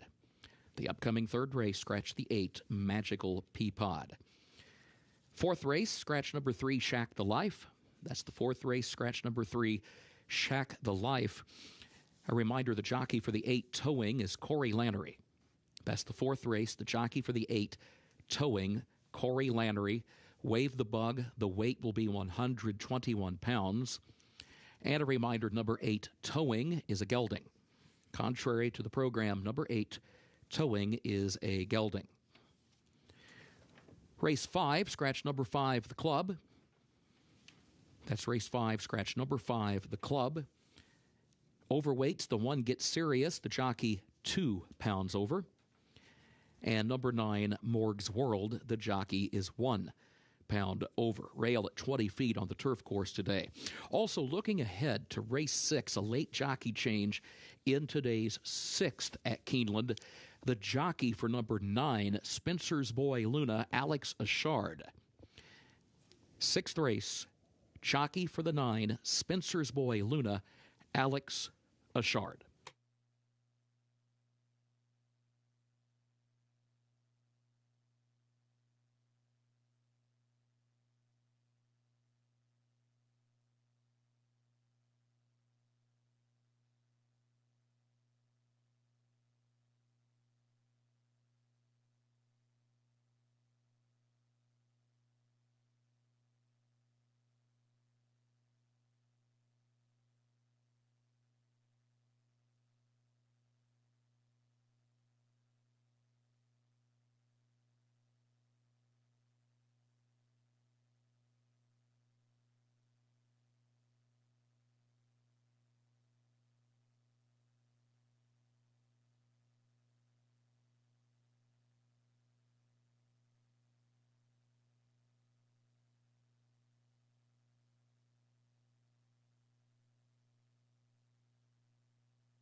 Race number 3 here at Keeneland Racecourse begins the pick 6 on this Wednesday card. This is a $32,000 claimer going 5.5 furlongs on the main track. And Sister Annie, the number 5 horse for Eddie Keneally, is my top play in here. 2-1 right now. She is the favorite, daughter of Carpe Diem, who's cutting back in distance and moving over to the main track off of those turf tries against tougher company. So a lot of things to lean on here: drop, cut back, and I think it will all come together for her with Luis Saez in the saddle. Sister Annie, the 5, my top play. I just wonder what she will do at 5.5 furlongs. Her speed has come easily to her going a distance of ground before in the past. I think the shortest that she's ever gone is 6.5 furlongs. So what will she do at 5.5, especially with the presence of the 4, Sophia Strong? The reason why I asked that question is because I like Sophia Strong. Is this filly fast enough and capable enough to pressure her early at this distance? We'll find out. Yeah, we will. Sophia Strong making her 3rd run here at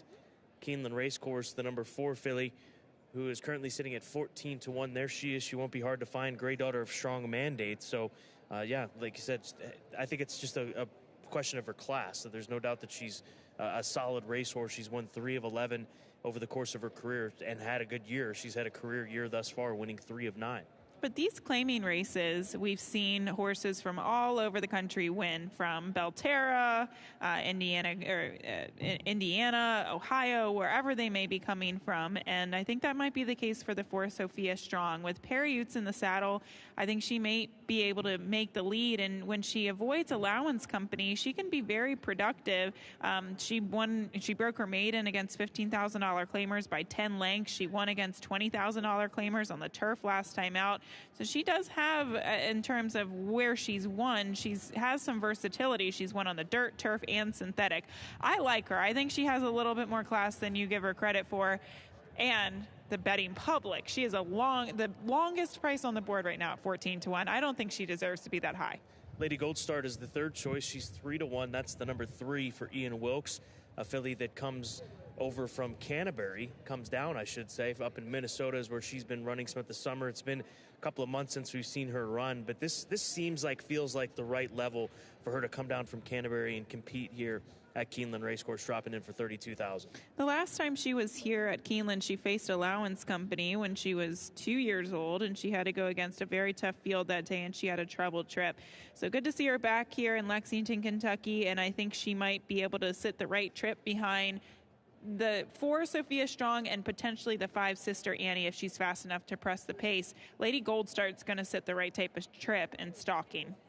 Super Wonder Girl looks like she'll probably come from off the pace, or they try to get aggressive with her from an inside draw. So we'll see how she handles the 5.5 furlong cutback in distance. So if she's not able to make the lead, this might be a difficult task for her, but we'll see. And I think that at 10-1, she's a player in the top 3 at the very least. Yeah, she'll be closing. She'll just hope to work out a trip from that rail post position under Adam Beschizza, but she likes to win, Scott. She's a 3-time winner this year alone out of 10 starts. Dulcimer Dame is the number 7 horse, daughter of Mineshaft, had a Mineshaft winner in the opener, so we'll see if that horse of the year can double up with his progeny. And this is a mare that's won her last 2 over at Horseshoe Indianapolis. She's won 4 out of 10 this year and hit the board several times as well. She is just a winning machine, and she always really shows up when she's spotted at the right level. So I thought one to definitely consider coming in from Horseshoe Indy, especially at the price right now at 7-1. I think those are very fair odds. Once again, pick 6 begins in race number 3, 15 minutes to post here at Keeneland.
Horses are entering the track for Keeneland's third race. Fillies and mares age 3 and up, a $32,000 claiming price.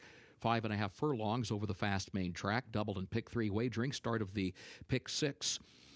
In this third race, scratch the 8 Magical Peapod.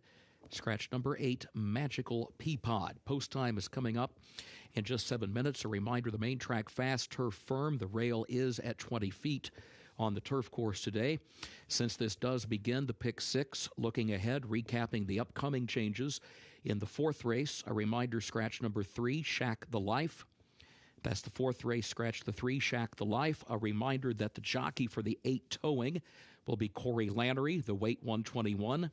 Towing is a gelding. Race 5, scratch number 5, the Club. That's race 5, scratch number 5, the Club. Overweights, the 1 Get Serious, 2 pounds over, and the 9 Morg's World, 1 pound over. Sixth race. Keep in mind there's a jockey change in the 6th this afternoon. That'll be on number 9, Spencer's Boy Luna, Alex Ashard. That's the 6th race, number 9, Spencer's Boy Luna, Alex Ashard.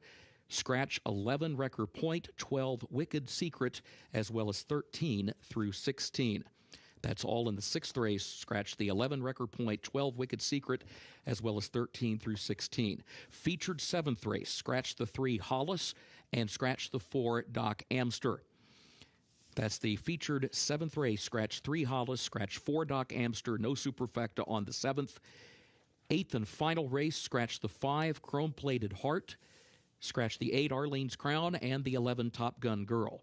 That's the 8th and final race. Scratch the 5, Chrome-Plated Heart, 8, Arlene's Crown, 11, Top Gun Girl. Those are the changes as they currently stand for the Pick 6 series, which begins right here in race 3, post time in 5 minutes.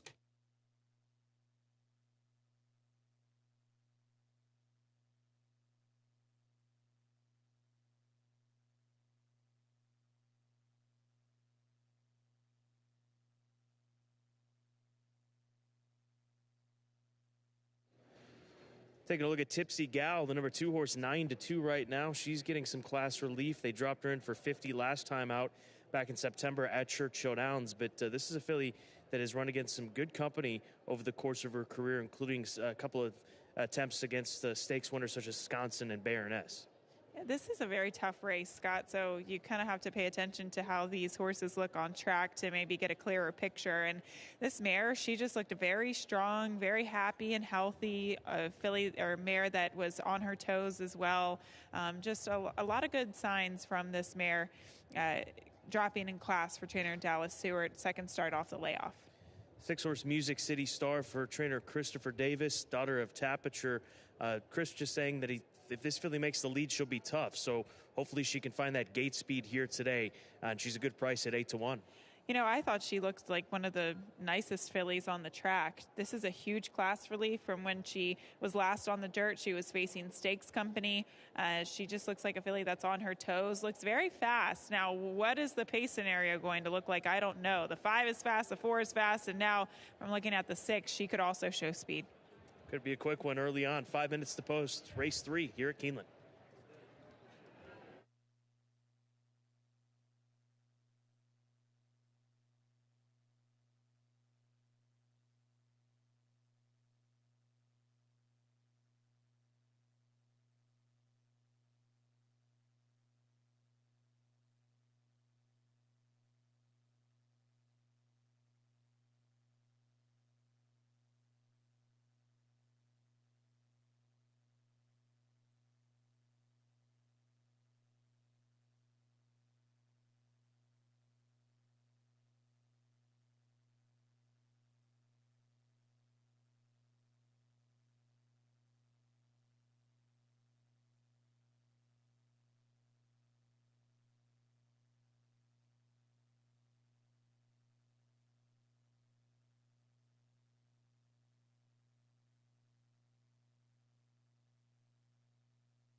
The horses have reached the starting gate for Keeneland's third race, start of the pick 6.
They are at the post.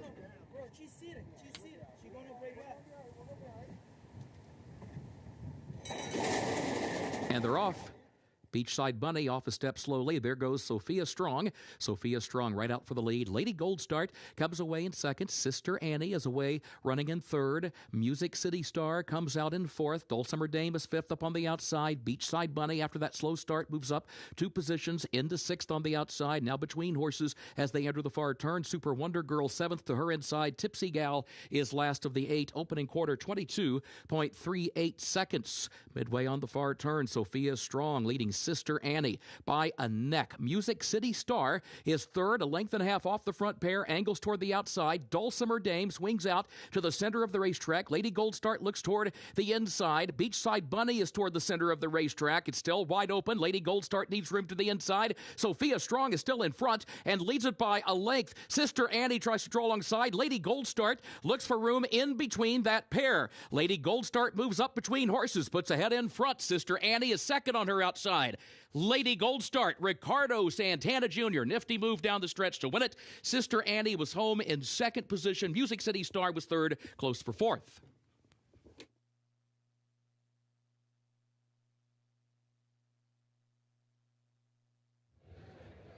Three, 5, 6 in race number 3, 8-5 on Lady Gold Start with Ricky Santana Jr. in the saddle.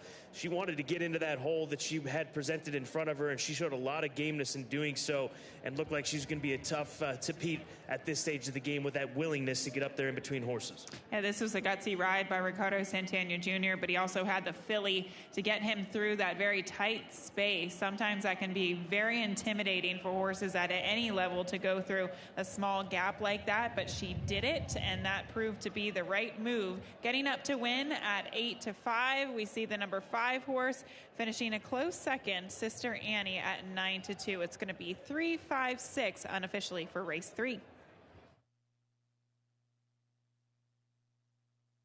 Photo for fourth. Hold all tickets.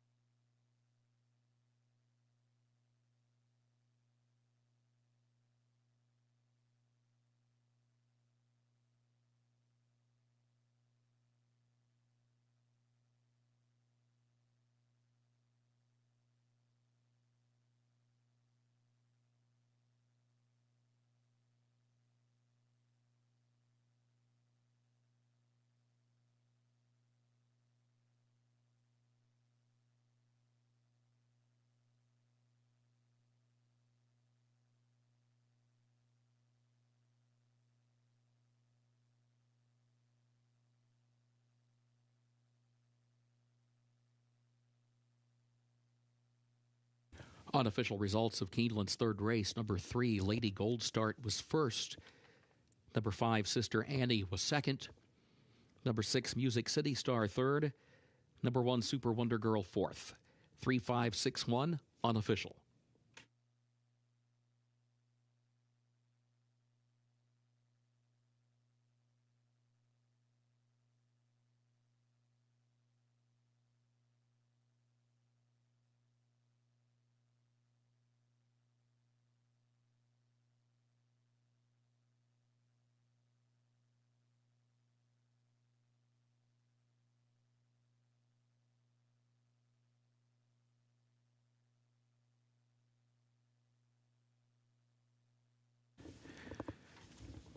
Into the winner's circle for Keeneland's third race, the unofficial winner, number 3, Lady Gold Start, owned by Winchester Place Thoroughbreds LLC of Lori Michaels, trained by Ian Wilkes. Ricardo Santana Jr. is the jockey. Lady Gold Start, a 4-year-old filly by Upstart out of Gold Edge by Eddington, bred in Kentucky by Brereton Jones. 5.5 furlongs over the fast main track in 1 minute 5.17 seconds.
Third race results official.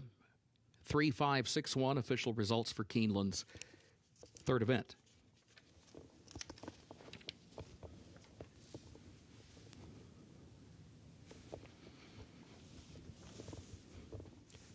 Keeneland's fourth race upcoming, double and pick 3 wagering start of the late pick 5. Main track is fast, turf is firm. Again, the rail at 20 feet on the turf course today. In the fourth race, scratch number 3, Shack the Life. Scratch number 3, Shack the Life. A reminder, the jockey for the 8 towing is Corey Lannery.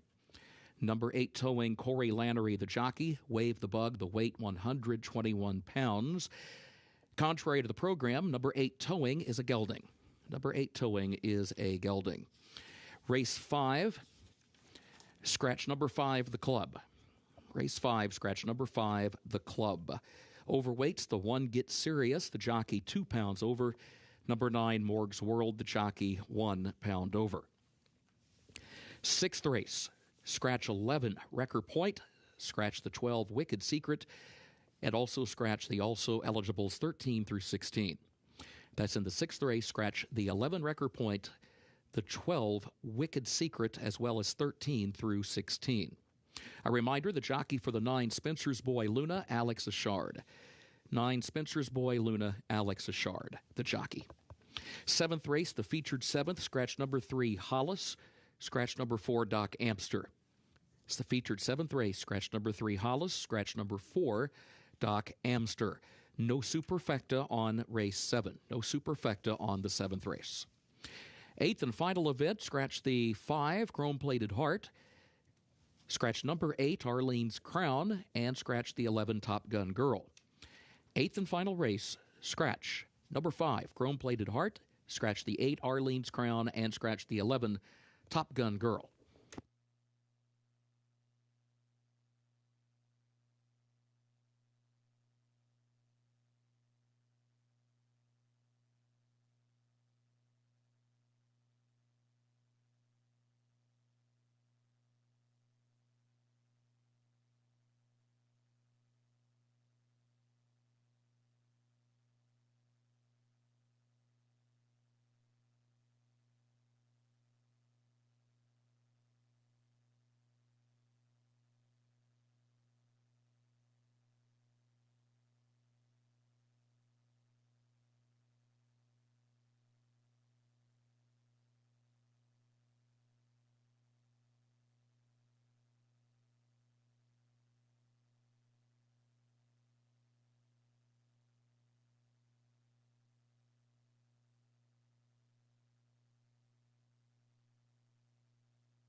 Race number 4, Keeneland Racecourse. This is a non-1 as a 2 lifetime 20,000 claimer. Begins the late pick 5 here this afternoon. The number 9 horse, Zap Motion for Panic Stable, Jonathan Thomas.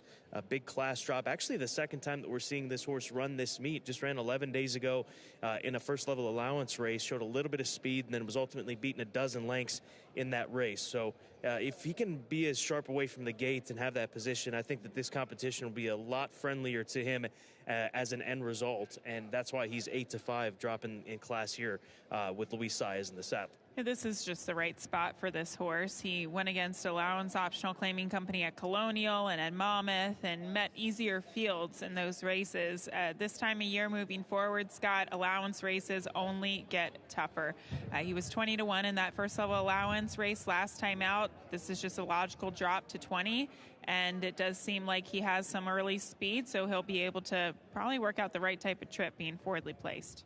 Oro de Moro is the number 4 horse, your top selection. He broke his maiden for 30, most recently ran for 50 in a 50,000 non-1 as a 2 lifetime race at Churchill Downs. What led you in this direction? It was a very tough race that he comes out of, and you look at the maiden race that he won. That was an okay race. He was the favorite that day. He came back to face winners at the $50,000 level at Churchill Downs last time out. It was very tough for the level. Steinbeck, the horse who finished second, just to put it in perspective, came back to win an allowance race, Scott, at Aqueduct. 91 buyer speed figure that horse got. We're talking about completely different caliber of racehorses that he faced last out. Steely Danza is the 5. Not really a significant change as far as class level, but this horse has put together a string of very good runs in maiden claiming races. Finally broke through with a maiden win last time out. There's an idea when it comes to horses that it take a while to break their maiden. Sometimes the light bulb stays on. It's referred to as the light bulb angle. So if that's to be the case here today, Steely Danza maybe just wakes up off of that win and can go back-to-back. Tyler Gaffleone in the saddle obviously will sway a lot of folks' opinions, and 4-1, good price on Steely Danza. His form is perplexing because he has faced maiden 12-5 claimers a couple times before in the past. And he, had 4 second-place finishes at very short prices, and then he comes back and wins. You're right. I mean, the main angle to look at this horse with is the light bulb angle and see if he can go back-to-back. We'll move over to the rail runner. That is the number 1 horse, Gold Heritage, for Andrew McKeever. He's a horse that likely will have to work out an off-the-pace kind of trip. Just doesn't look like he has the quickness to burst away from that post 1 and try to make the lead from the 6 furlong distance, or at the 6 furlong distance today. And he might be up against it, especially with the scratch of the 3 who figured to be forwardly placed. Steely Danza is a little quick, but I don't think that there's a tremendous amount of pace in here, which could, be a problem for Gold Heritage. But he dropped for 20 last time out. That race came up to be actually really tough because Atris, the winner of the race, was also dropping in class for trainer Brad Cox, and he just went gate to wire. But he will need some pace help. Towing is the 8. Rider change on the 8 horse. Corey Lannery picks up the mount, and the weight adjusted to 121 pounds for the son of Uncle Mo. Hasn't raced in over a year, but comes back for Carlo Vaccarezza here at Keeneland Racecourse, just trusting these connections to bring this horse back here at Keeneland off of this kind of a layoff. So we'll see how he fares. If he comes back in the form that he left, he should be competitive. This is a very competitive group, Scott. I understand why the 9 is the favorite, but yes, look for horses like the 8 Towing to just throw in to the exactas and trifectas to try to make a decent amount of money. I think these tries and exactas could pay really nicely in a race like this. Race number 4 at Keeneland, once again, begins the late pick 5 here today.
horses are entering the track for Keeneland's fourth race. 3-year-olds and up with a $20,000 claiming price. 6 furlongs over the fast main track. Scratch number 3, Shack the Life.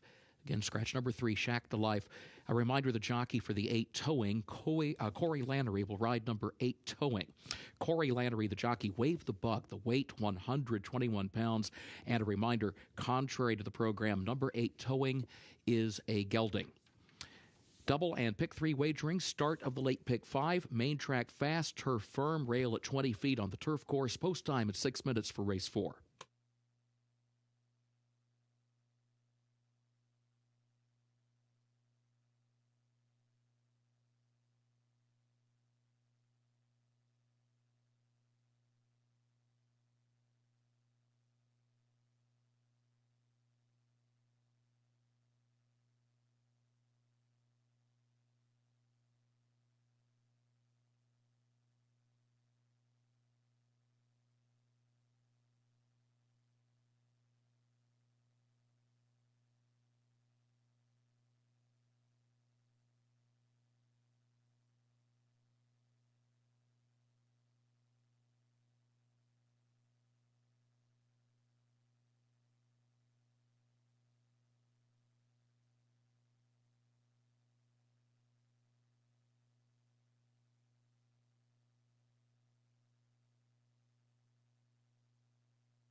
The horses have reached the starting gate for Keeneland's 4th race, start of the late pick 5.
They are at the post.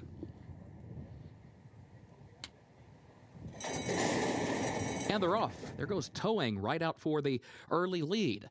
But Steely Danza has early speed as well, so these two going to come to the front together in the opening strides. Wesleyan comes away in third. There's Zap Motion moving up now, taking third toward the outside. 90s Country will go to fourth as they head for the far turn. Wesleyan drops back a spot in fifth to the inside. Oro de Moro Moro is sixth alongside of that one. Then a break of 3 more lengths. Back to Gold Heritage, who's seventh down toward the inside. Might as well run alongside that one eighth. A break of 5 more lengths back of that pair.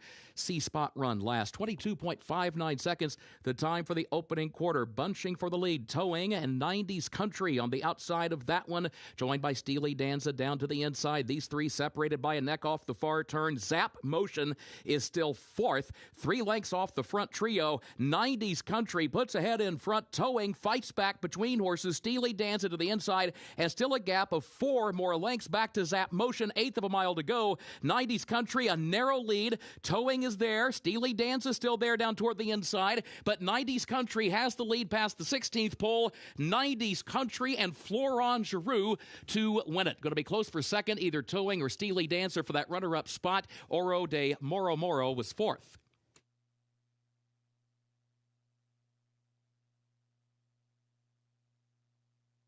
'90s Country at 9-2, taking the 4th race under Florent Giroux for Glendale Russo and Sylvia Castillo. Fausto Gutierrez, the winning conditioner, involved in a 3-way battle down to the wire.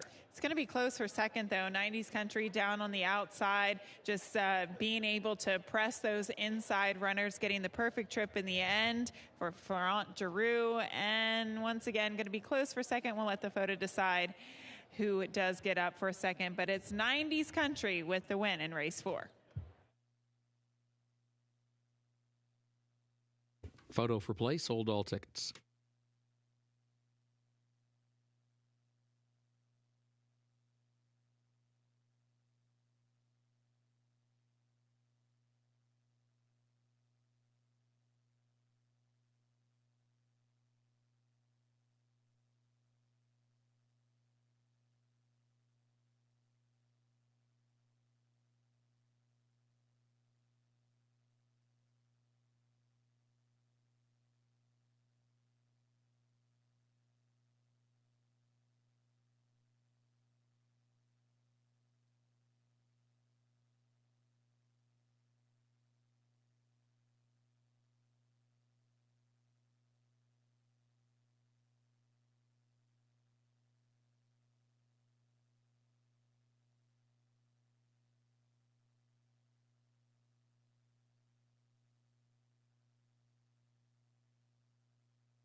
Unofficial results of Keeneland's 4th race. Number 10, 90s Country first.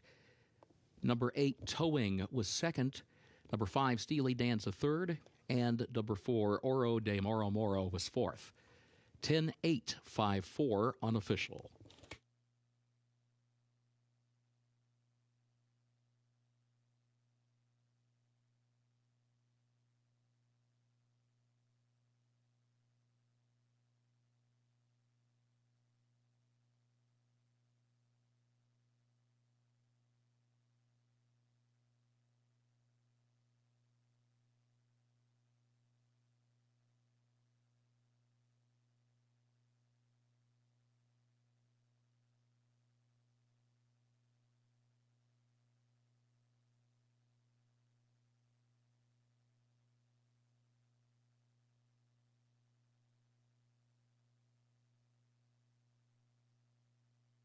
In the winner's circle for Keeneland's fourth race, unofficial winner number 10, 90s Country, owned by Glenn Del Russo and Sylvia Castillo, trained by Fausto Gutierrez, Florent Giroux, the winning jockey. 90s Country, a 3-year-old son of Connect, out of Majestic Stinger by Majestic Warrior. Bred in Kentucky by Golden Pedigree LLC. 1 minute, 11.62 seconds for the 6 furlongs over the fast main track.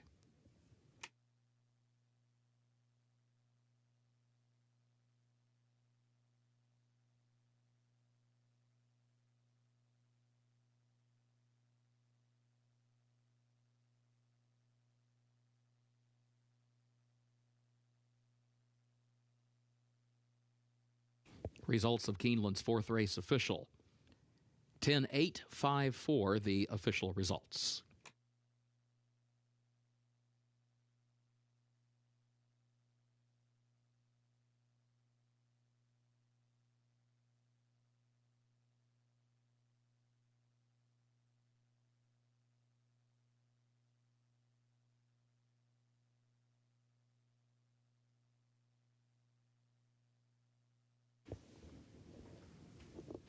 Keeneland's fifth race upcoming, double and pick 3 wagering. It started the late pick 4.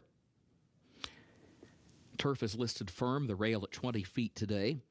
In race 5, scratch number 5, the Club. Scratch number 5, the Club. Overweights, number 1, Get Serious, the jockey, 2 pounds over. And number 9, Morg's World, the jockey, 1 pound over.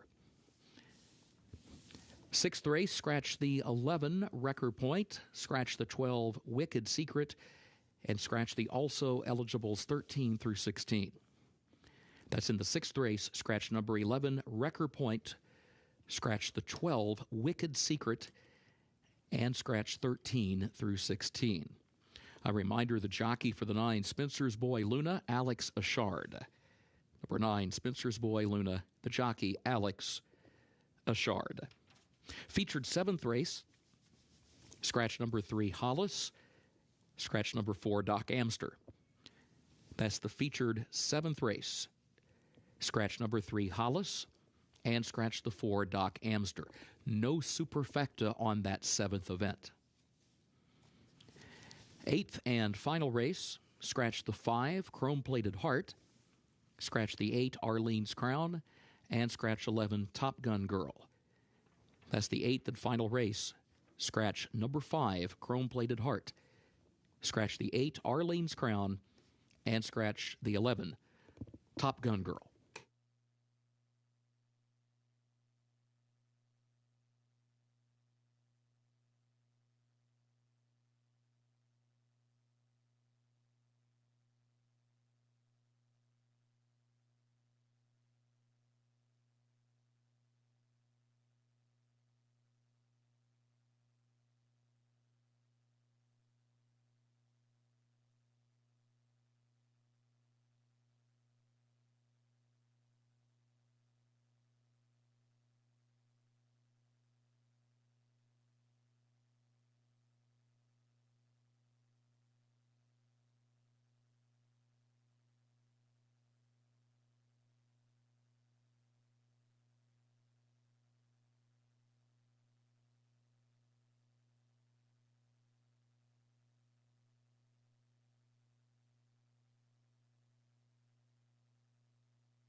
Late pick 4 time here at Keeneland Racecourse. We'll begin it with race number 5, first level allowance condition on the turf, and they'll be sprinting 5.5 furlongs. The 8 for Wesley Ward, trainer Wesley Ward, American Starlet, is the current favorite. Filly by Twirling Candy, who comes out of some difficult races. I think the shortening up from 7 furlongs to 5.5 is going to be a positive for her. And the filly that beat her at Saratoga back in August would come out of there, her name Freedom Speaks, and win the Music City Stakes at Kentucky Downs. So I think the competition level, or the group that she's facing today, will suit her. The cutback will suit her. And I think Johnny Velasquez and she will just keep on going on the front end here in race number 5. Exactly, Scott. I agree with you. Her last race was just way too far. 7 furlongs at Kentucky Downs can be a challenging distance over that challenging surface. And at Saratoga, she just meet a better horse that day, and Freedom Speaks, who you mentioned, went on to win a stakes race at Kentucky Downs. This is the right group. I think she breaks well and hopefully takes the field gate to wire under Johnny Velasquez. Second choice is the 3, who is 2-1 Laugh and Play for Paradise Farms, Michael Maker and Luis Saez. She shortens up as well. She will be outrun, one would think, based on those recent races early on. But Saez shouldn't be too far off the pace, and she's going to have the ability to hopefully kick it into high gear and make an impact in this race at some point, given she's coming into this race off of 3 consecutive victories for these connections. She looks like a very, very fit filly in the paddock right now, and definitely looks like she should be able to sprint, but she has carried her speed out to a distance of ground.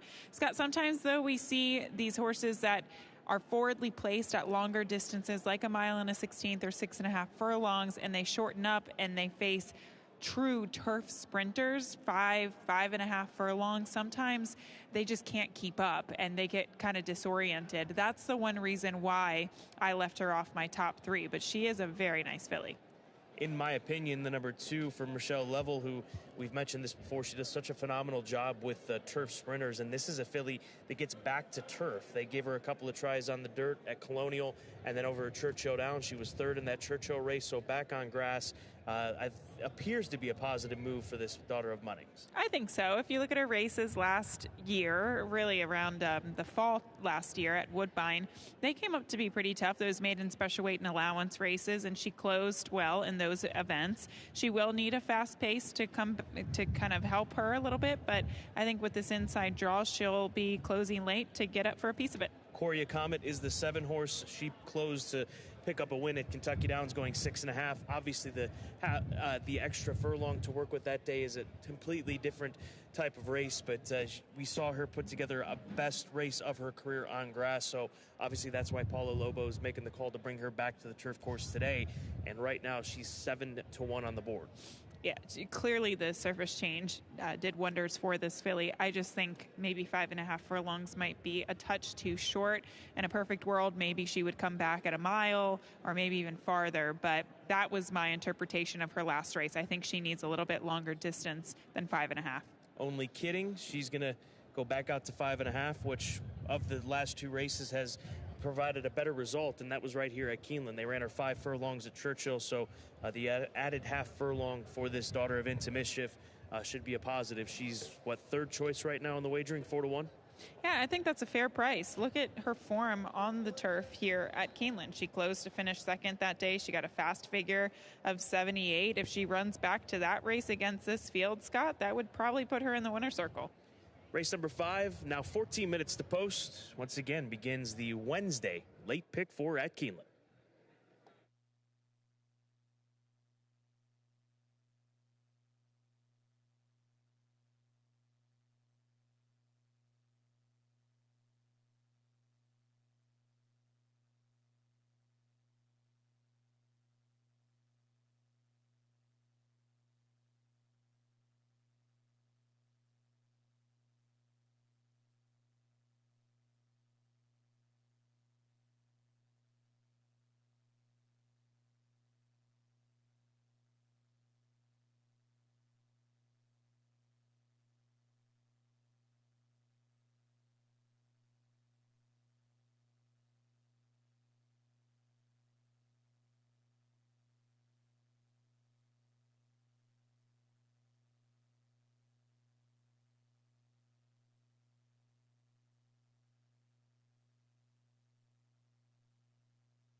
Horses are entering the track for Keeneland's fifth race, the Belmar, and allowance for fillies and mares age 3 and up. 5.5 furlongs over the firm turf, rail at 20 feet today. Double and pick 3 wagering start of the late pick 4. Scratch number 5, the Club. Number 5, the Club scratched. Overweight, the 1 Gets Serious. The jockey 2 pounds over. And overweight number 9, Morg's World. The jockey 1 pound over. Post time, 6 minutes.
Taking a look at the field as they approach the starting gate for race 5. Of course, this does kick off the late pick 4 sequence, and the favorite is the 8 right now, American Starlet at 8-5. But we'll look at some other options here. The 3 Laugh and Play was one that definitely caught my eye as she was walking out to the main track today. She is just a filly that is very much on her toes. She looks like she's loving the cooler weather, as do most horses, but her in particular. And just a filly that was definitely on her toes here today. We'll take another look at a big long shot on the board. In fact, I think the longest shot on the board, second longest price on the board, and that's the 6 My Tommy Lee. Now, this filly, she's tried the turf 6 times before in the past, and her best has been a 3rd place finish. But I do think the combination of sprinting on the turf could change her around. When she was running on the turf before in the past, she was going a little bit longer of a distance, and she is definitely a sprinter. When you look at her physically, rounded out in her hindquarters, she just looks like a very strong sprinter type. So maybe one to throw into a superfecta or whatever wagers you might be participating in as a big long long shot at 33-1. The favorite, though, is the 8 American Starlet at 9-5, as we are 3 minutes out to kick off the slate pick 4.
The horses have reached the starting gate for Keeneland's 5th race, the Belmar, start of the late pick 4.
They are at the post.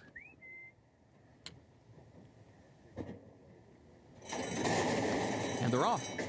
American Starlet comes right out for the early lead. Here's Laugh and Play kicking in down toward the inside, but American Starlet has the advantage. Only by a half length, though, has to stay outward from the rail because of the fact Laugh and Play is right there, sneaking up a closer second now to press the issue from the inside. Only Kidding, a length and a half off the front pair. In third, Quarry Comet, fourth on her outside, in my opinion, goes in fifth. Morg's World is sixth. Joy Enamorada is seventh. Get Serious is eighth. And my Tommy Lee, last of the nine, 21.38 seconds the time for the opening quarter. American Starlet has the lead clear by a length and a half around the far turn. Now just over a quarter mile to go. Laugh and Play has to switch off the rail toward the outside. In my opinion, tries to come up the rail. Only Kidding is there from the outside. American Starlet has a narrow lead. Laugh and Play right alongside as they move to the final furlong. Laugh and Play outside. American Starlet has the lead inside, and then Only Kidding, and in my opinion, back toward the rail. American Starlet leads at a length. American Starlet a length and a half. American Starlet and John Velasquez. American Starlet to win it. Laugh and Play was home second, in my opinion, was third, and Quarry Comet came late down the outside for fourth.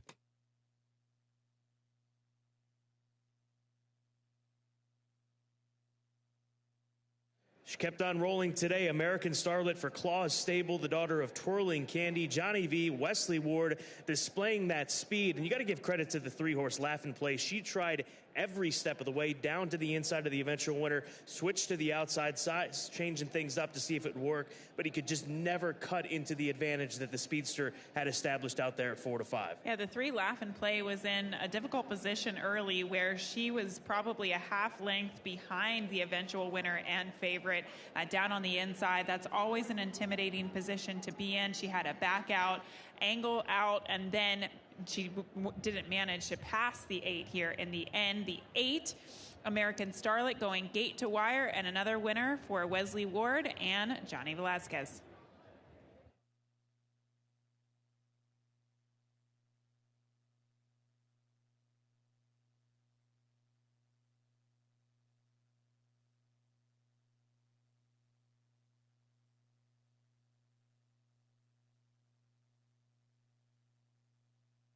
Unofficial results of Keeneland's 5th race. Number 8, American Starlet, was first. Number 3, Laugh and Play, second. Number 2, In My Opinion, was third. And number 7, Quarria Comet, fourth. 8-3-2-7 unofficial.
In the winner's circle for Keeneland's 5th race, the Belmar, the unofficial winner, number 8, American Starlet, owned by the Claus stable of Michael Ezekiel, trained by Wesley Ward. John Velasquez, the jockey. American Starlet, 3-year-old filly by Twirling Candy out of Boldy by Forest Wildcat, bred in Kentucky by Edward Seltzer and Beverly Anderson. Keeneland sales graduate gets the 5.5 furlongs over the firm turf in 1 minute 2.55 seconds.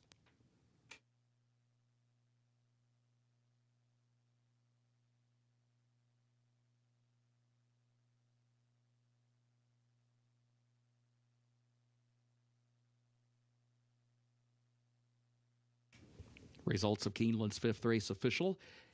8-3-2-7, the official results.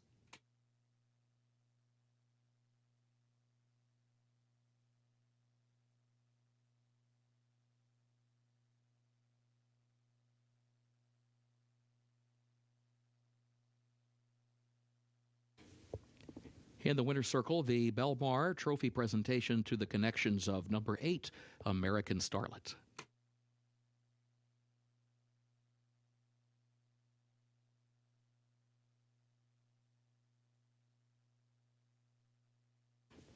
Keeneland's 6th race upcoming. Back to the main track we go, which is listed fast. Race 6 will finish in the short stretch at the first wire. Double and pick 3 wagering offered here starts the last of the day's rolling pick 3s. In this 6th event, scratch the 11 Wrecker Point, Scratch the 12 Wicked Secret and also scratch 13 through 16. Again, scratch the 11 Wrecker Point, scratch the 12 Wicked Secret, and also scratch the also eligibles 13 through 16. Jockey for the 9, Spencer's Boy Luna, Alex Ashard. Number 9, Spencer's Boy Luna, jockey Alex Ashard. Featured 7th race, scratch number 3 Hollis, and scratch the 4 Doc Amster. That's the featured 7th. Scratch number 3 Hollis, and scratch the 4 Doc Amster. No superfecta on race 7. No superfecta wager on that featured 7th race. 8th and final event, scratch the 5 Chrome-Plated Heart, scratch the 8 Arlene's Crown, and scratch the 11 Top Gun Girl. That's the 8th and final race, scratch number 5 Chrome-Plated Heart, scratch the 8 Arlene's Crown, and scratch the 11 Top Gun Girl.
taking a look into the paddock here for race number 6, 19 minutes to post. We're going to start the conversation with the number 6 horse, my second choice, Cyclone Mischief, who is the current favorite at 3-1, slight favorite over the 3 and 8. And Cyclone Mischief, we showed you him this morning on Today at Keeneland. He was a beautiful yearling last year, Albaugh Family Stables, partnering up with Castleton Lions, going to $450,000. And as you mentioned, Gabby, debut effort at Churchill, down on the inside late in that race. Maybe not the best place to be from your perspective when it came to the fall meet at Churchill Downs, or the inside portion of the dirt track? Yeah, that's what I've heard from a couple of people who kind of keep up to date with track biases, track trends, what have you, and that was kind of the case during the fall meet at Churchill Downs. You didn't really want to be on the rail. You didn't really want to be on the lead. It was an outside closers track. At least it had that type of flow. I think that this horse was against that particular trend on that day at Churchill, going the one-turn mile. So he could definitely improve, now stretching out to a mile and a 16th. Overall, I think that was a good race. That B minor one, Presiders coming out of, Cyclone Mischief. But I just preferred him and how he ran in that day. Let's go to the full horse. That's Permafrost, getting played down from the 20-1 line down to 8-1 right now. This is a colt by Frosted, who was debuted at Kentucky Downs for L&N Racing and Winchell Thoroughbreds. And those were tough conditions for him to debut in. It was raining, it was quite a bit of rain. Obviously, Kentucky Downs and the uniqueness there. And I thought that his fourth place finish was good, all things considered. So trying to think outside the box, approach this outside the box with my top selection. 8-1 right now on the board. I think that you'll see a better result here today as he gets the opportunity to race on a conventional surface and run on the dirt, being by Frosted. I used him third as well. His main track works at Churchill Downs have been fast. And also, Scott, when you look at his pedigree, he's a son of Frosted. He's a half to Divine Oath, who was a multiple graded stakes winner going long on the turf. Anti-Joy, graded stakes winner on the turf. There's a lot of turf pedigree on the bottom side, but we've seen Frosted's be better on the dirt for obvious reasons. So I think this horse might just have some talent, and the surface change will unveil that. One more note about that race. He had a horrible trip. He was bumped badly coming out of the gate, and that was the day that it poured at Kentucky Downs, so it was a bog, a really heavy turf course. There are so many angles to take with this horse at 8-1. And let's go to Presider, the number 8 horse, Saez for Cherie DeVoe. Big improvement in start 2 of his career. He was in front of Cyclone Mischief in that ending result on the 16th of September at Churchill Downs. So you like to see the improvement that he has made. Question is, does he have another step forward in him here today in the early days of his career? At least he has 2 races under the belt, 6 furlongs a mile, now the nice progression to a mile and a 16th, and he had an outside post that day. In general, Scott, I just want horses who were forwardly placed out of that race, as the winner came from off the pace, B minor, and that's what I see with Cyclone Mischief and the 8 Presider. That's why I picked them 1-2. 2-year-old maidens, 1 mile, 1/16 the distance here at Keeneland Racecourse. We have 15 minutes to post.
Horses are entering the track for Keeneland's 6th race, the Pine Bloom Maiden Special Weight 2-year-olds, a mile and a 16th over the fast main track. Double and pick 3 wagering starts the last of the day's rolling pick 3s. Scratch the 11 Wrecker Point, scratch the 12 Wicked Secret, and also scratch the also eligibles 13 through 16. Jockey for the 9, Spencer's Boy Luna, Alex Ashard. Alex Ashard, the jockey for the 9, Spencer's Boy Luna. Race will finish in the short stretch at the first wire, post time in 6 minutes.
Really good-looking group of 2-year-olds on track today for the upcoming 6th race to kick off the final pick 3 opportunity of the day. And here's the 3 seeking unity. I was curious to see what kind of odds we were going to get on this horse. Right now at 9-2, but did open up at 4-1. Was remaining at 4-1 for quite some time.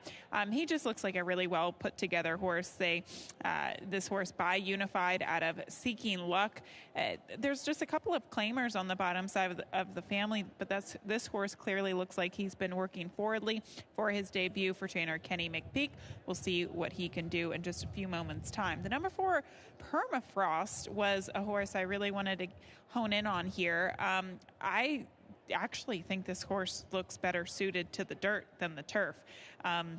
Sometimes you see individuals that just really look like they're suited to the turf, given certain things about their stature, about their physicality. And to me, this horse just looks more like a dirt horse. And I think that just goes to show you that this surface change here might make this horse a bit more live. And even the added distance to the mile and a 16th. Again, he comes out of a turf race at Kentucky Downs where it was an absolute bog that day, and he had a brutal trip. So I would even approach this horse as a first-time starter. He's bred to handle the main track here as well for trainer Steve Asmussen, who's having himself a very nice meet thus far. The number 8, Presider, is a horse that I think we should really pay attention to. Not only does he look great, but he's also been apparently working great. This is the Clocker report from today at Keeneland. And again, taking to the main track here at Keeneland out of his Churchill event last time out. He's a horse that showed a lot more speed, a lot more promise last time. So if he can take one more step forward, that could put him in the winner's circle. And then finally, a big long shot to maybe consider here. These 2-year-olds can change so much from race to race, from day to day. And Oh Gangster, the 10 horse for trainer Gustavo Delgado, I thought was making a very lovely appearance. Now, he has to overcome that outside post position given his early speed, but we will see what he can do. I just thought he had a really nice presence on track today for considering his price at 31-1. But your favorite right now is the number 6 horse, and that is Cyclone Mischief for trainer Dale Romans as horses approach the starting gate for race 6. We're 3 minutes out. Good luck.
Horses have reached the starting gate for Keeneland's 6th race, the Pine Bloom.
First wire, they are at the post.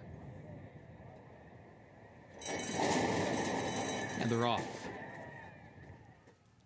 There goes Permafrost out for the early lead. Cyclone Mischief moves with that one. These two come forward with King Doro away running in third as they head for the first turn. Cyclone Mischief outward from the rail has the early lead. Permafrost right there to the inside to contest the top spot and will save the ground around the first turn. My Imagination third. Mr. Midway is fourth. King Doro 4 wide in the fifth position.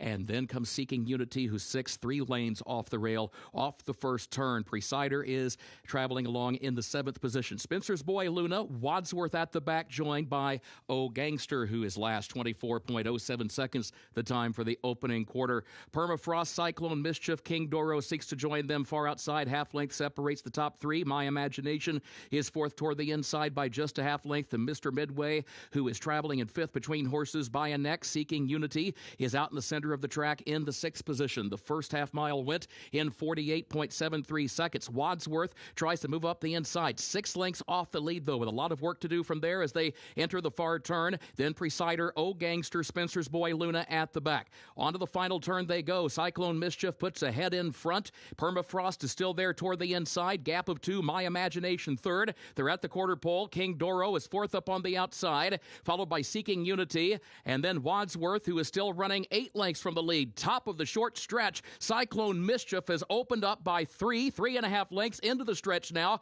King Doro challenging for second. My Imagination is right to the inside of that one, and My Imagination is trying to chase down Cyclone Mischief, but running out of time, and there's still 3.5 lengths, 4 lengths between them. Cyclone Mischief and Joe Talamo just drawing off down the short stretch. Cyclone Mischief to win it. It was My Imagination across the line in second, followed by King Doro in third.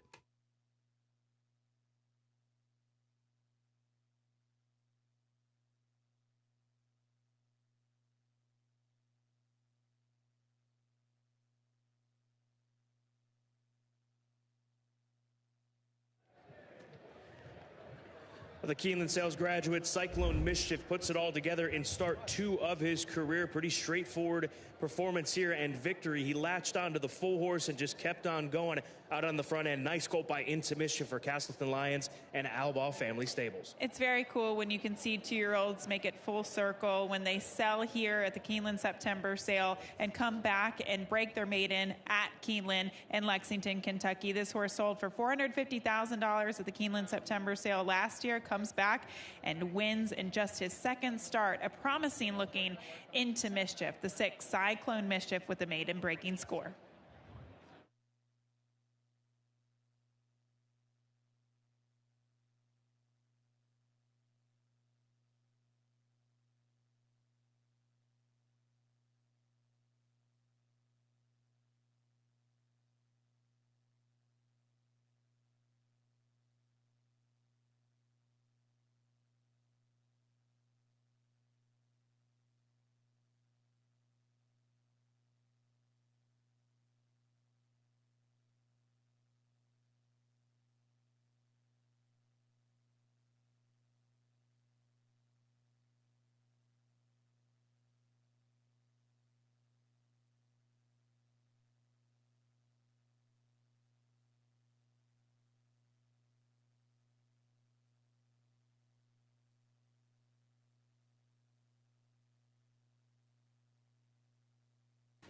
Unofficial results of Keeneland's 6th race. Number 6, Cyclone Mischief first. Number 1, My Imagination was second. Number 7, King Doro third. Number 5, Wadsworth fourth. 6-1-7-5 unofficial.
In the winner's circle for Keeneland's 6th race, the Pine Bloom, the unofficial winner, number 6, Cyclone Mischief, owned by the Albaugh Family Stables, LLC, of Dennis Albaugh, owned also by Castleton Lions of Shane Ryan. Dale Romans, the trainer, Joe Talamo, the jockey.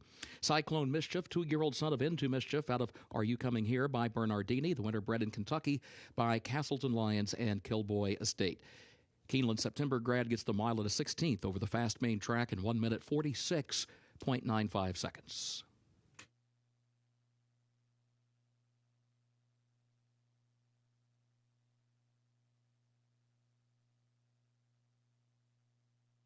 Results of Keeneland's 6th race official. 6-1-7-5, the official results.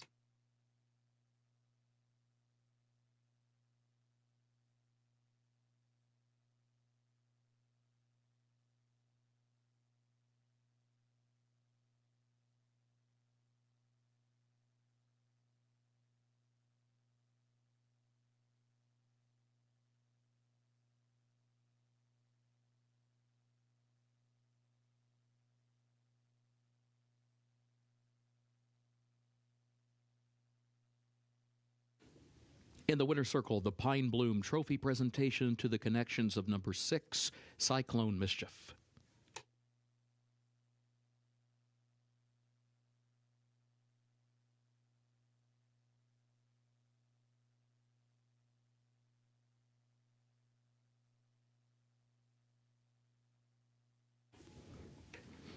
Keeneland 7th and featured race upcoming. Scratch number 3, Hollis, and scratch the 4, Doc Amster. Again, scratch 3, Hollis, and scratch 4, Doc Amster. No superfecta on this featured 7th race, no superfecta. Looking ahead to the 8th and final race, carryover for that Toyota Super High 5, $8,456. In the 8th race, scratch the 5, Chrome-Plated Heart, scratch the 8, Arlene's Crown, and scratch the 11, Top Gun Girl.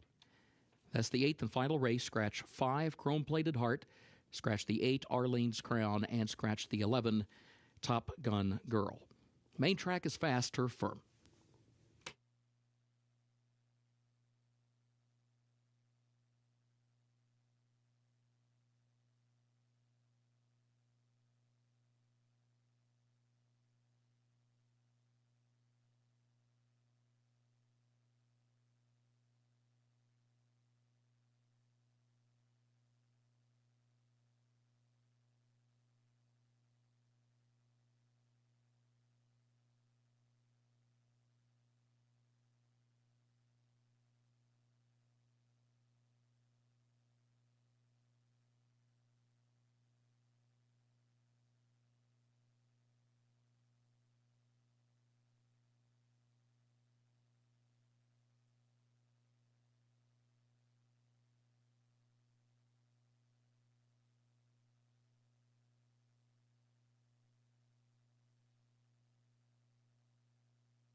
Race number 7 is our feature on this Wednesday card. A couple of scratches, the 3 and 4 withdrawn, so a field of 5 will line up in this allowance race worth $140,000, and 3 to 5 on prevalence. The odds-on choice for Godolphin, colt that was last seen 5 months ago running in much deeper waters in the Grade 1 Churchill Downs Stakes on Derby Day.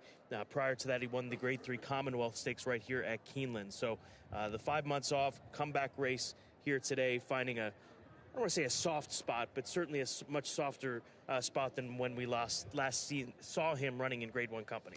I think the most important thing for him, Scott, is to show speeds coming out of the starting gate. His best performances are when he can find himself a little bit more forwardly placed, and his worst performances is when he doesn't get out of the gate and finds himself with way too much to do, and he can't afford to do that in this smaller, compact field. So I do think that that's going to be the key for him. Ideally, I think Chattelot, the 6, will go to the lead, and he can just track him early and kind of pounce when he needs to, coming down mid-stretch.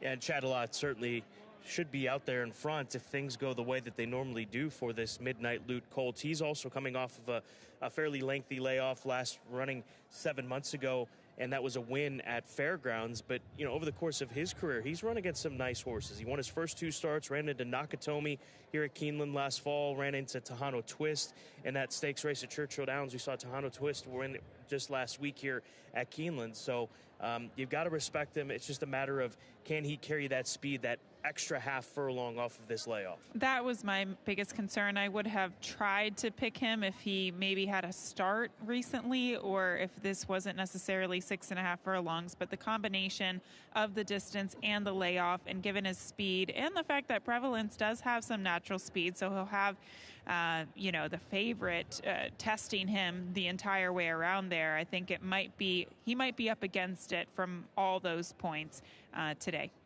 South Bend, how far back will he be? That's the question. Inside draw, he's going to be outrun by some of these horses to his outside, at least by Chattelot and probably Prevalence, but it's hard to knock a horse and not trust a horse that's made nearly $700,000 as South Bend has over the course of his career. And he likes Keeneland. He's a 2-time winner here at Keeneland, so that's, I think, some food for thought. But yes, Scott, in a smaller field like this with legitimate speed, and the legitimate speed are the first and second choice on the board, that might be tough for him to overcome tactically.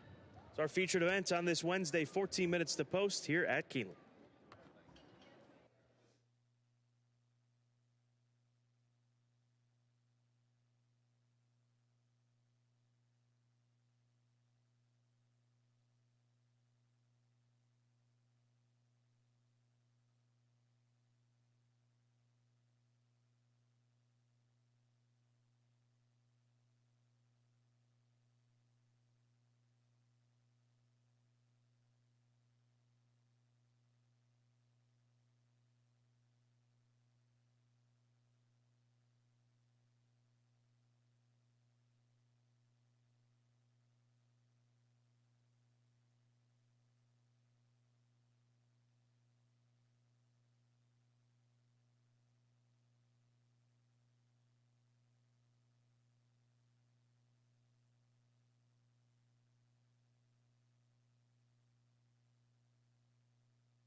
Horses are entering the track for Keeneland's 7th and featured race.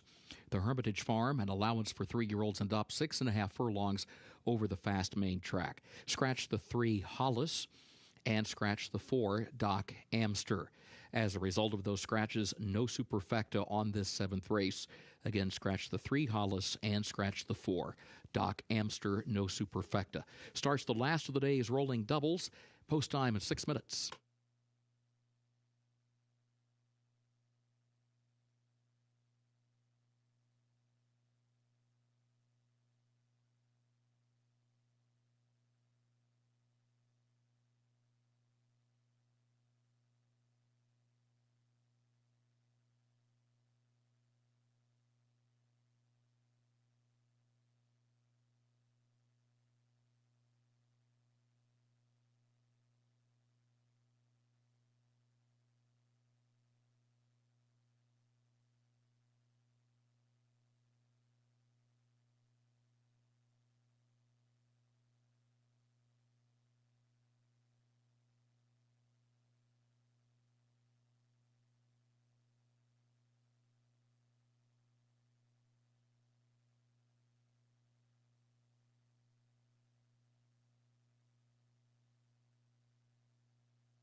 Taking a closer look at these horses on the track as we are 6 minutes out from race 7, a very tough allowance race as all eyes will be on Prevalence at 3 to 5. Everybody picked him, including the betting public, but let's talk about a few others in this race. The number 1 South Bend, I thought, made such a lovely appearance today for trainer Bill Mott. Just his confidence, you can see how much bounce he has to his stride over the main track here at Keeneland. Just looks like a really happy horse on the track today, full of positive energy and confidence. Just loved everything about him, his demeanor and how he looks physically as well. Now he does have to overcome, the fact that this pace in this race is legitimate speed and legitimate contenders. He is a closer and he'll hope for the right type of setup.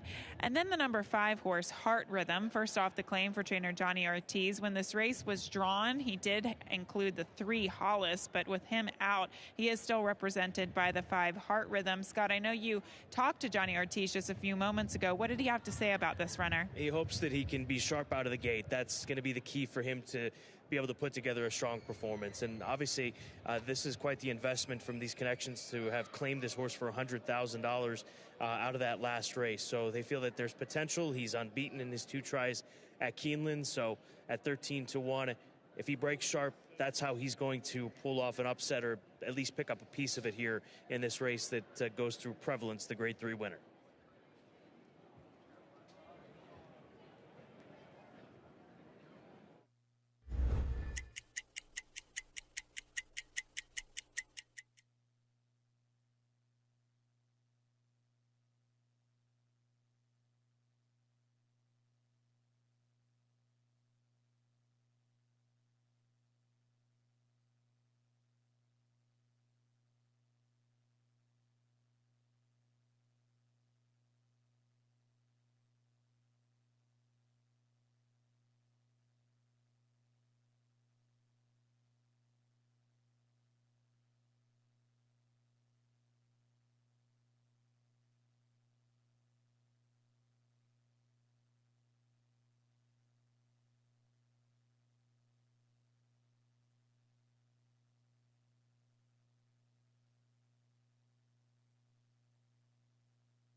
Horses have reached the starting gate for Keeneland's 7th and featured race, the Hermitage Farm.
They are at the post. And they're off.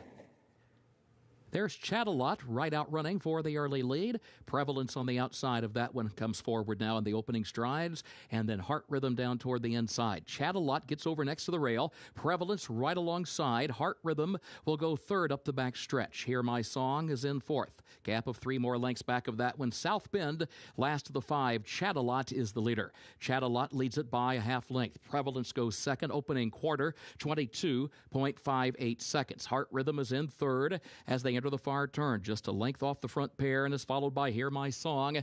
And finally, it is South Bend who trails, and South Bend is about 5 lengths from the front. They're midway on the turn. Now here's Prevalence right alongside of Chat-A-Lot. They continue their battle. Chat-A-Lot a neck in front. Prevalence in second, a length and a half. Heart Rhythm third. Hear My Song fourth, back toward the inside. And then South Bend has to go out to the center of the track from fifth, 4 lengths off the lead. Prevalence has taken the lead now. Hear My Song looks for room. Here comes South Bend, and here comes Heart Rhythm. Now Heart Rhythm is right alongside, taking the lead, and here comes Hear My Song.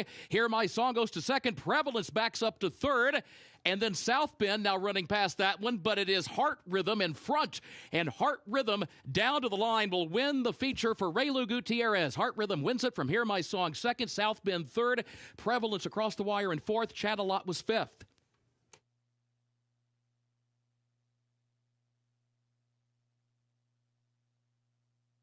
It remains unbeaten here at Keeneland Racecourse. 3 for 3 for the son of flat-out Ray Gutierrez. Had this horse tracking third off of that early pace. He was just behind Prevalence. Prevalence did not come with his best run in this instance, and Heart Rhythm able to take advantage of it. First off the claim for trainer John Ortiz. Horse for Course continues that angle here today. 3 for 3. Congratulations to the Connections. A very nice claim, and gets the victory at 5-1 for our featured 7th race.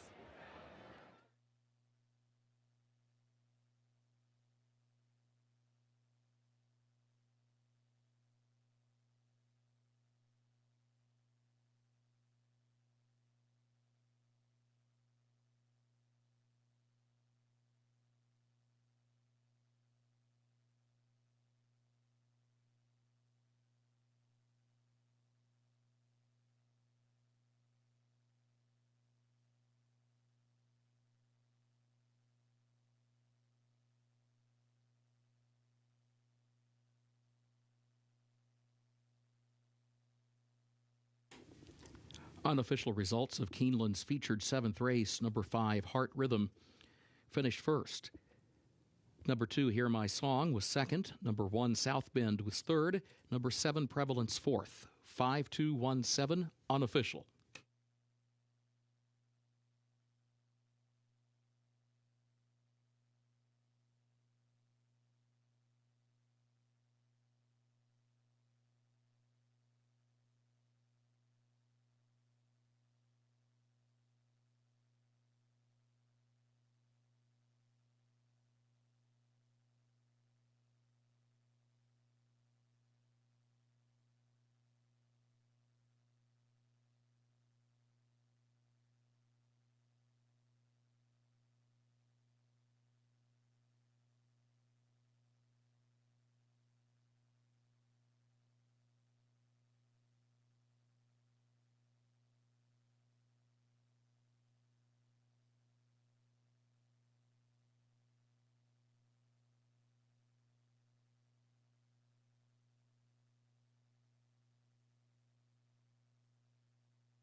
Results of Keeneland's 7th race official.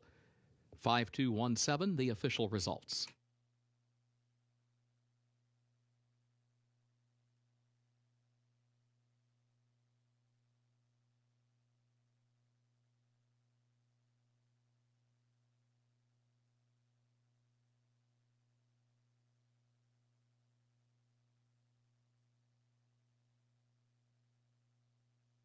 In the winner's circle, the official winner of Keeneland's featured 7th race, the Hermitage Farm, number 5, Heart Rhythm. Owned by TEC Racing of Elliott Logan, trained by John Ortiz, Raylu Gutierrez, the jockey.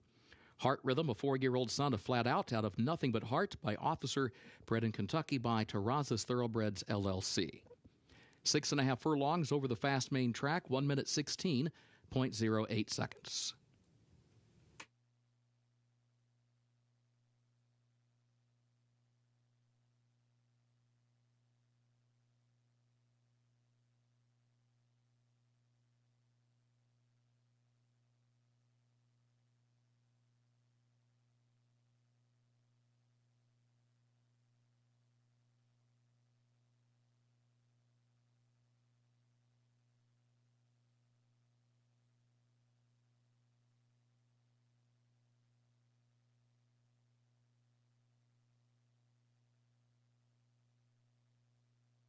In the winner's circle, the Hermitage Farm trophy presentation to the connections of number 5, Heart Rhythm.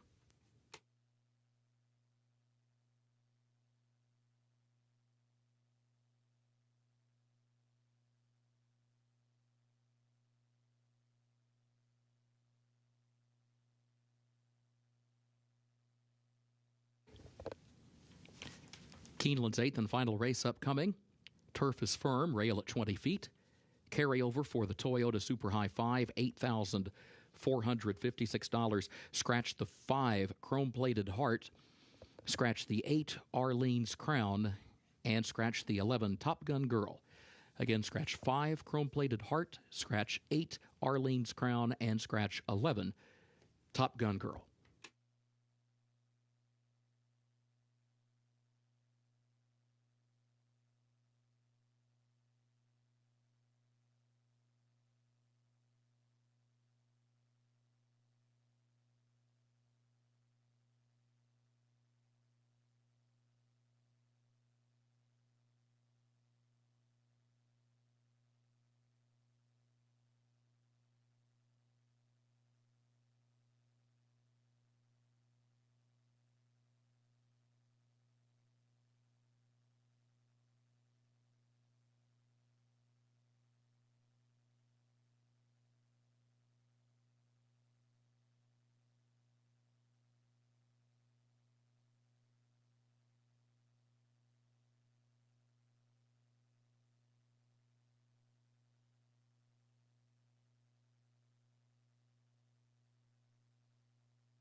Eighth and final in front of us here on this Wednesday card at Keeneland Racecourse. And Opening Buzz, the number 9 horse for Tommytown Thoroughbreds, ships in from Southern California.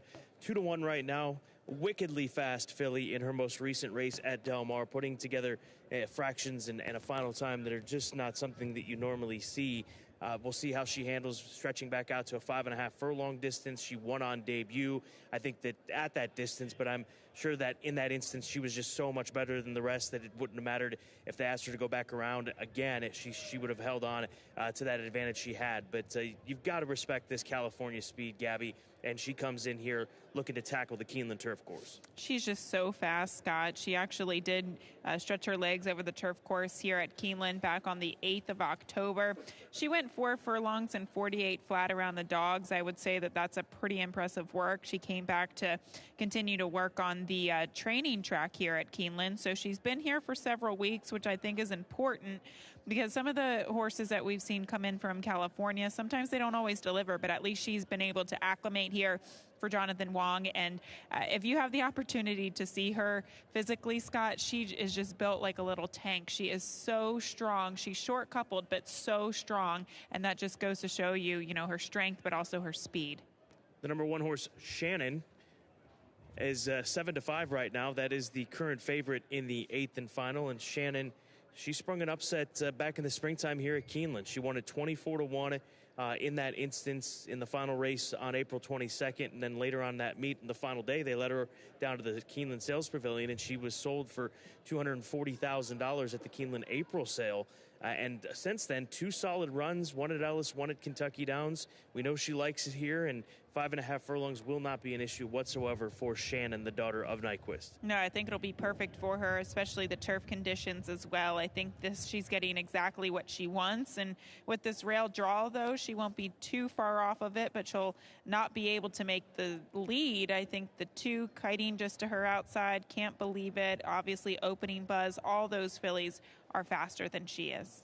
And let's go to Can't Believe It. This is a daughter of Cantheros, subpar to say the least in her most recent start, and that was the comeback race off of nearly a year.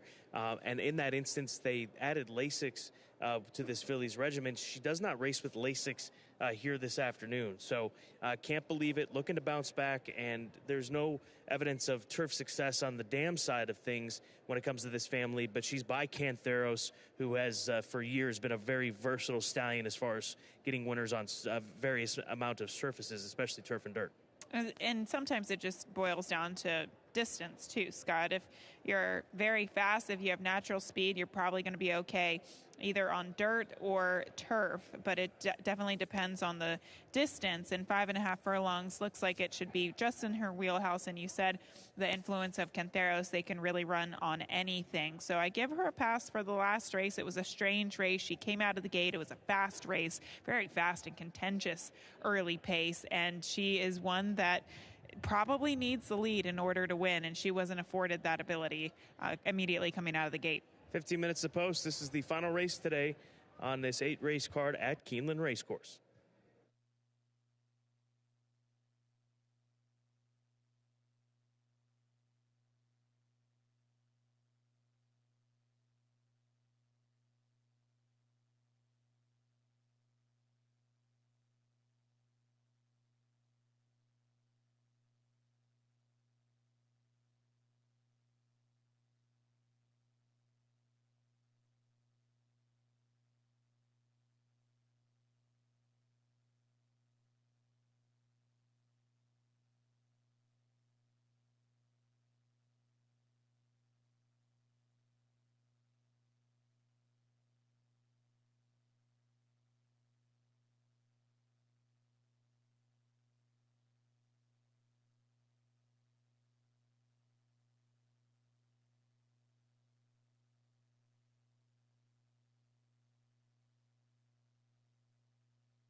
Horses are entering the track for Keeneland's 8th and final race, the Vinegar Hill. An allowance for fillies and mares age 3 and up, 5.5 furlongs over the firm turf, rail at 20 feet today. A reminder, scratch the 5, Chrome-Plated Heart. Also scratch the 8, Arlene's Crown. And scratch the 11, Top Gun Girl. Carryover for the Toyota Super High 5, $8,456. Post time 6 minutes.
There's a look at the Keeneland April graduate, Shannon, $240,000 purchase just a few months back during the conclusion of that spring meeting here at Keeneland Racecourse. Looking good out there, 9-5 on the board. We'll see if she can get back to her winning ways, being 1 for 1 here at Keeneland Racecourse. Just clicked up to 2-1 as we see late action coming in on the 9.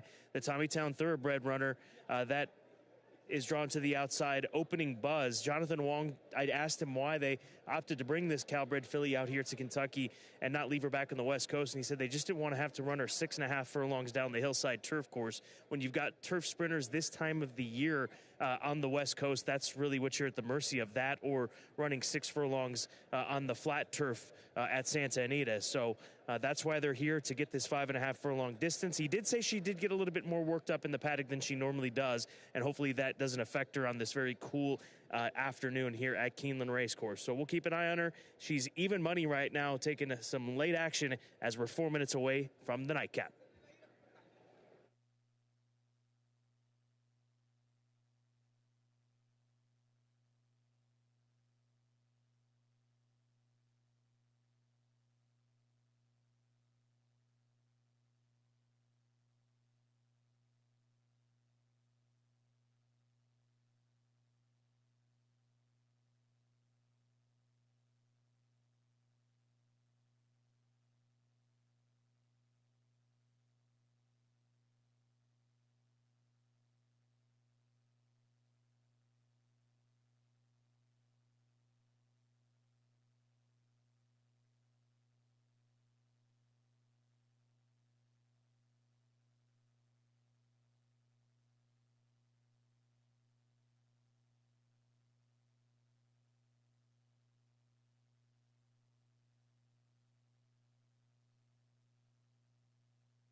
The horses have reached the starting gate for Keeneland's 8th and final race, the Vinegar Hill.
They are at the post.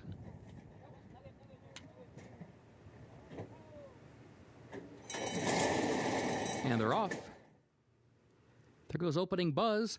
Opening Buzz right out for the early lead. Can't Believe It is right there. Here's Kiting. Shannon comes away running in the 4th position. Can't Believe It moves up and has a narrow lead. Opening Buzz to the outside. Kiting there to the inside. Shannon goes 3rd. Boxing Day 4th. Ball Gown is 5th. Gambling Cat is in 6th as the field heads for the far turn. And then further back, Abakir Bay as they got the opening quarter there in 21.43 seconds. Around the turn, Can't Believe It has the lead. Here's Kiting to the inside to challenge for the lead. Opening Buzz is there from the outside.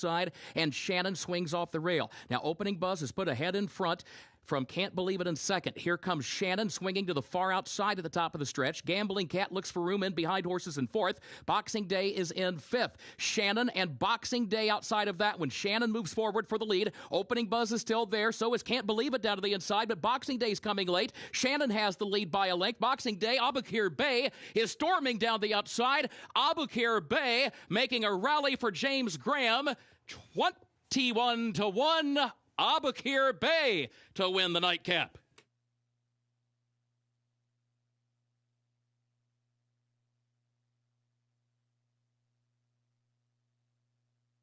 NBS stable Jason Barkley and Jimmy Graham springing the upset here as they straighten for home. She has no one beat, but she passes them all in the final 1/8 of a mile. Abakir Bay, big price, 21-1. As Kurt Becker mentioned, this daughter of Lord Nelson had shown the ability to close in the past, but not at this short of a distance, having won her maiden race last time out at Kentucky Downs, going 6.5. No problem going 5.5 today as she had that speed setup out in front of her.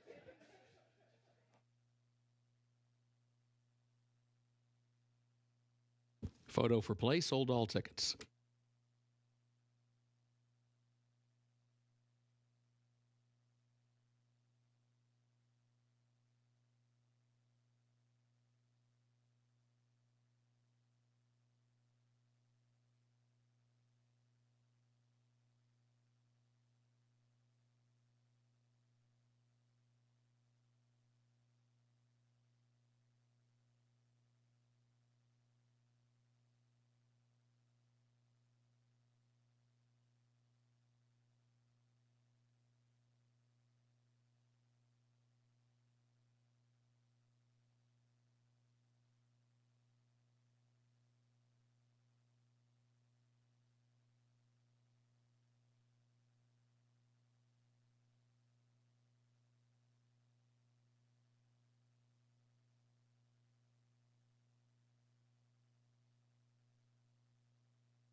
Unofficial results of Keeneland's 8th race. Number 4, Abukir Bay, was first. Number 1, Shannon, was second. Number 3, Boxing Day, was third. Number 9, Opening Buzz, fourth. Number 6, Can't Believe It, fifth. 41396 unofficial.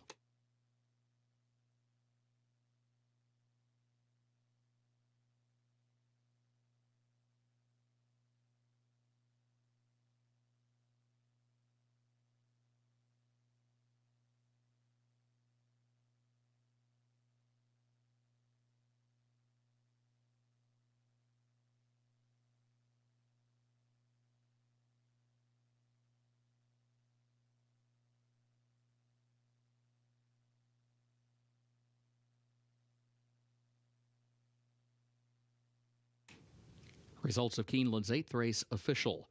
41396, the official results.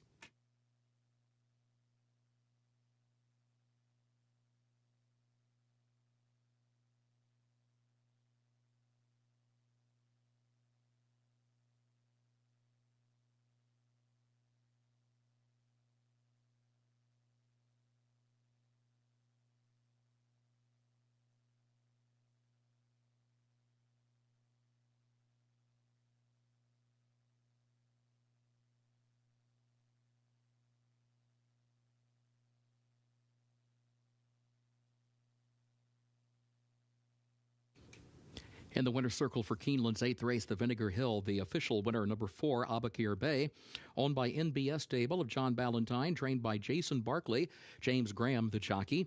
Abukir Bay, a 3-year-old filly by Lord Nelson, out of Fairy Star by More Than Ready, bred in Kentucky by Spendthrift Farm. Keeneland September graduate gets 5.5 furlongs over the firm turf, 1 minute 2.75 seconds.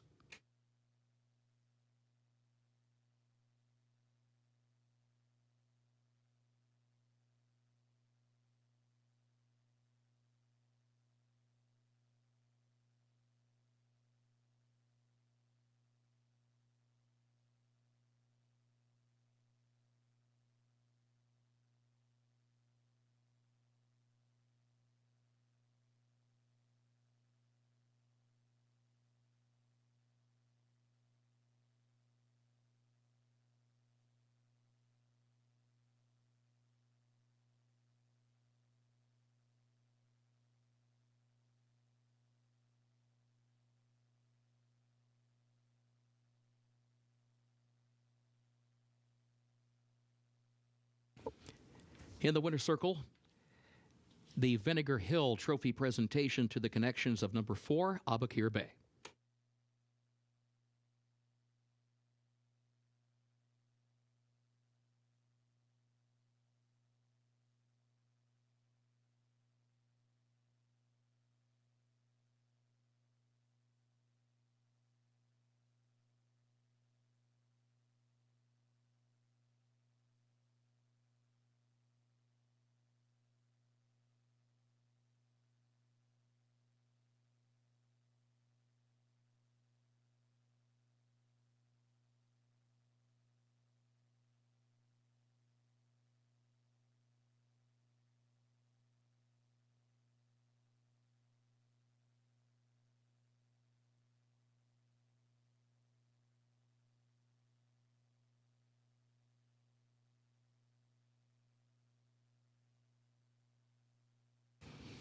At Keeneland, the pick 6 pays on 6 of 6 with a consolation 5 of 6. No carryover for the Super High 5, the Toyota Super High 5, when live racing resumes tomorrow at 1 o'clock Eastern Time tomorrow afternoon. We do thank you for being with us. On behalf of Keeneland, we bid you good evening.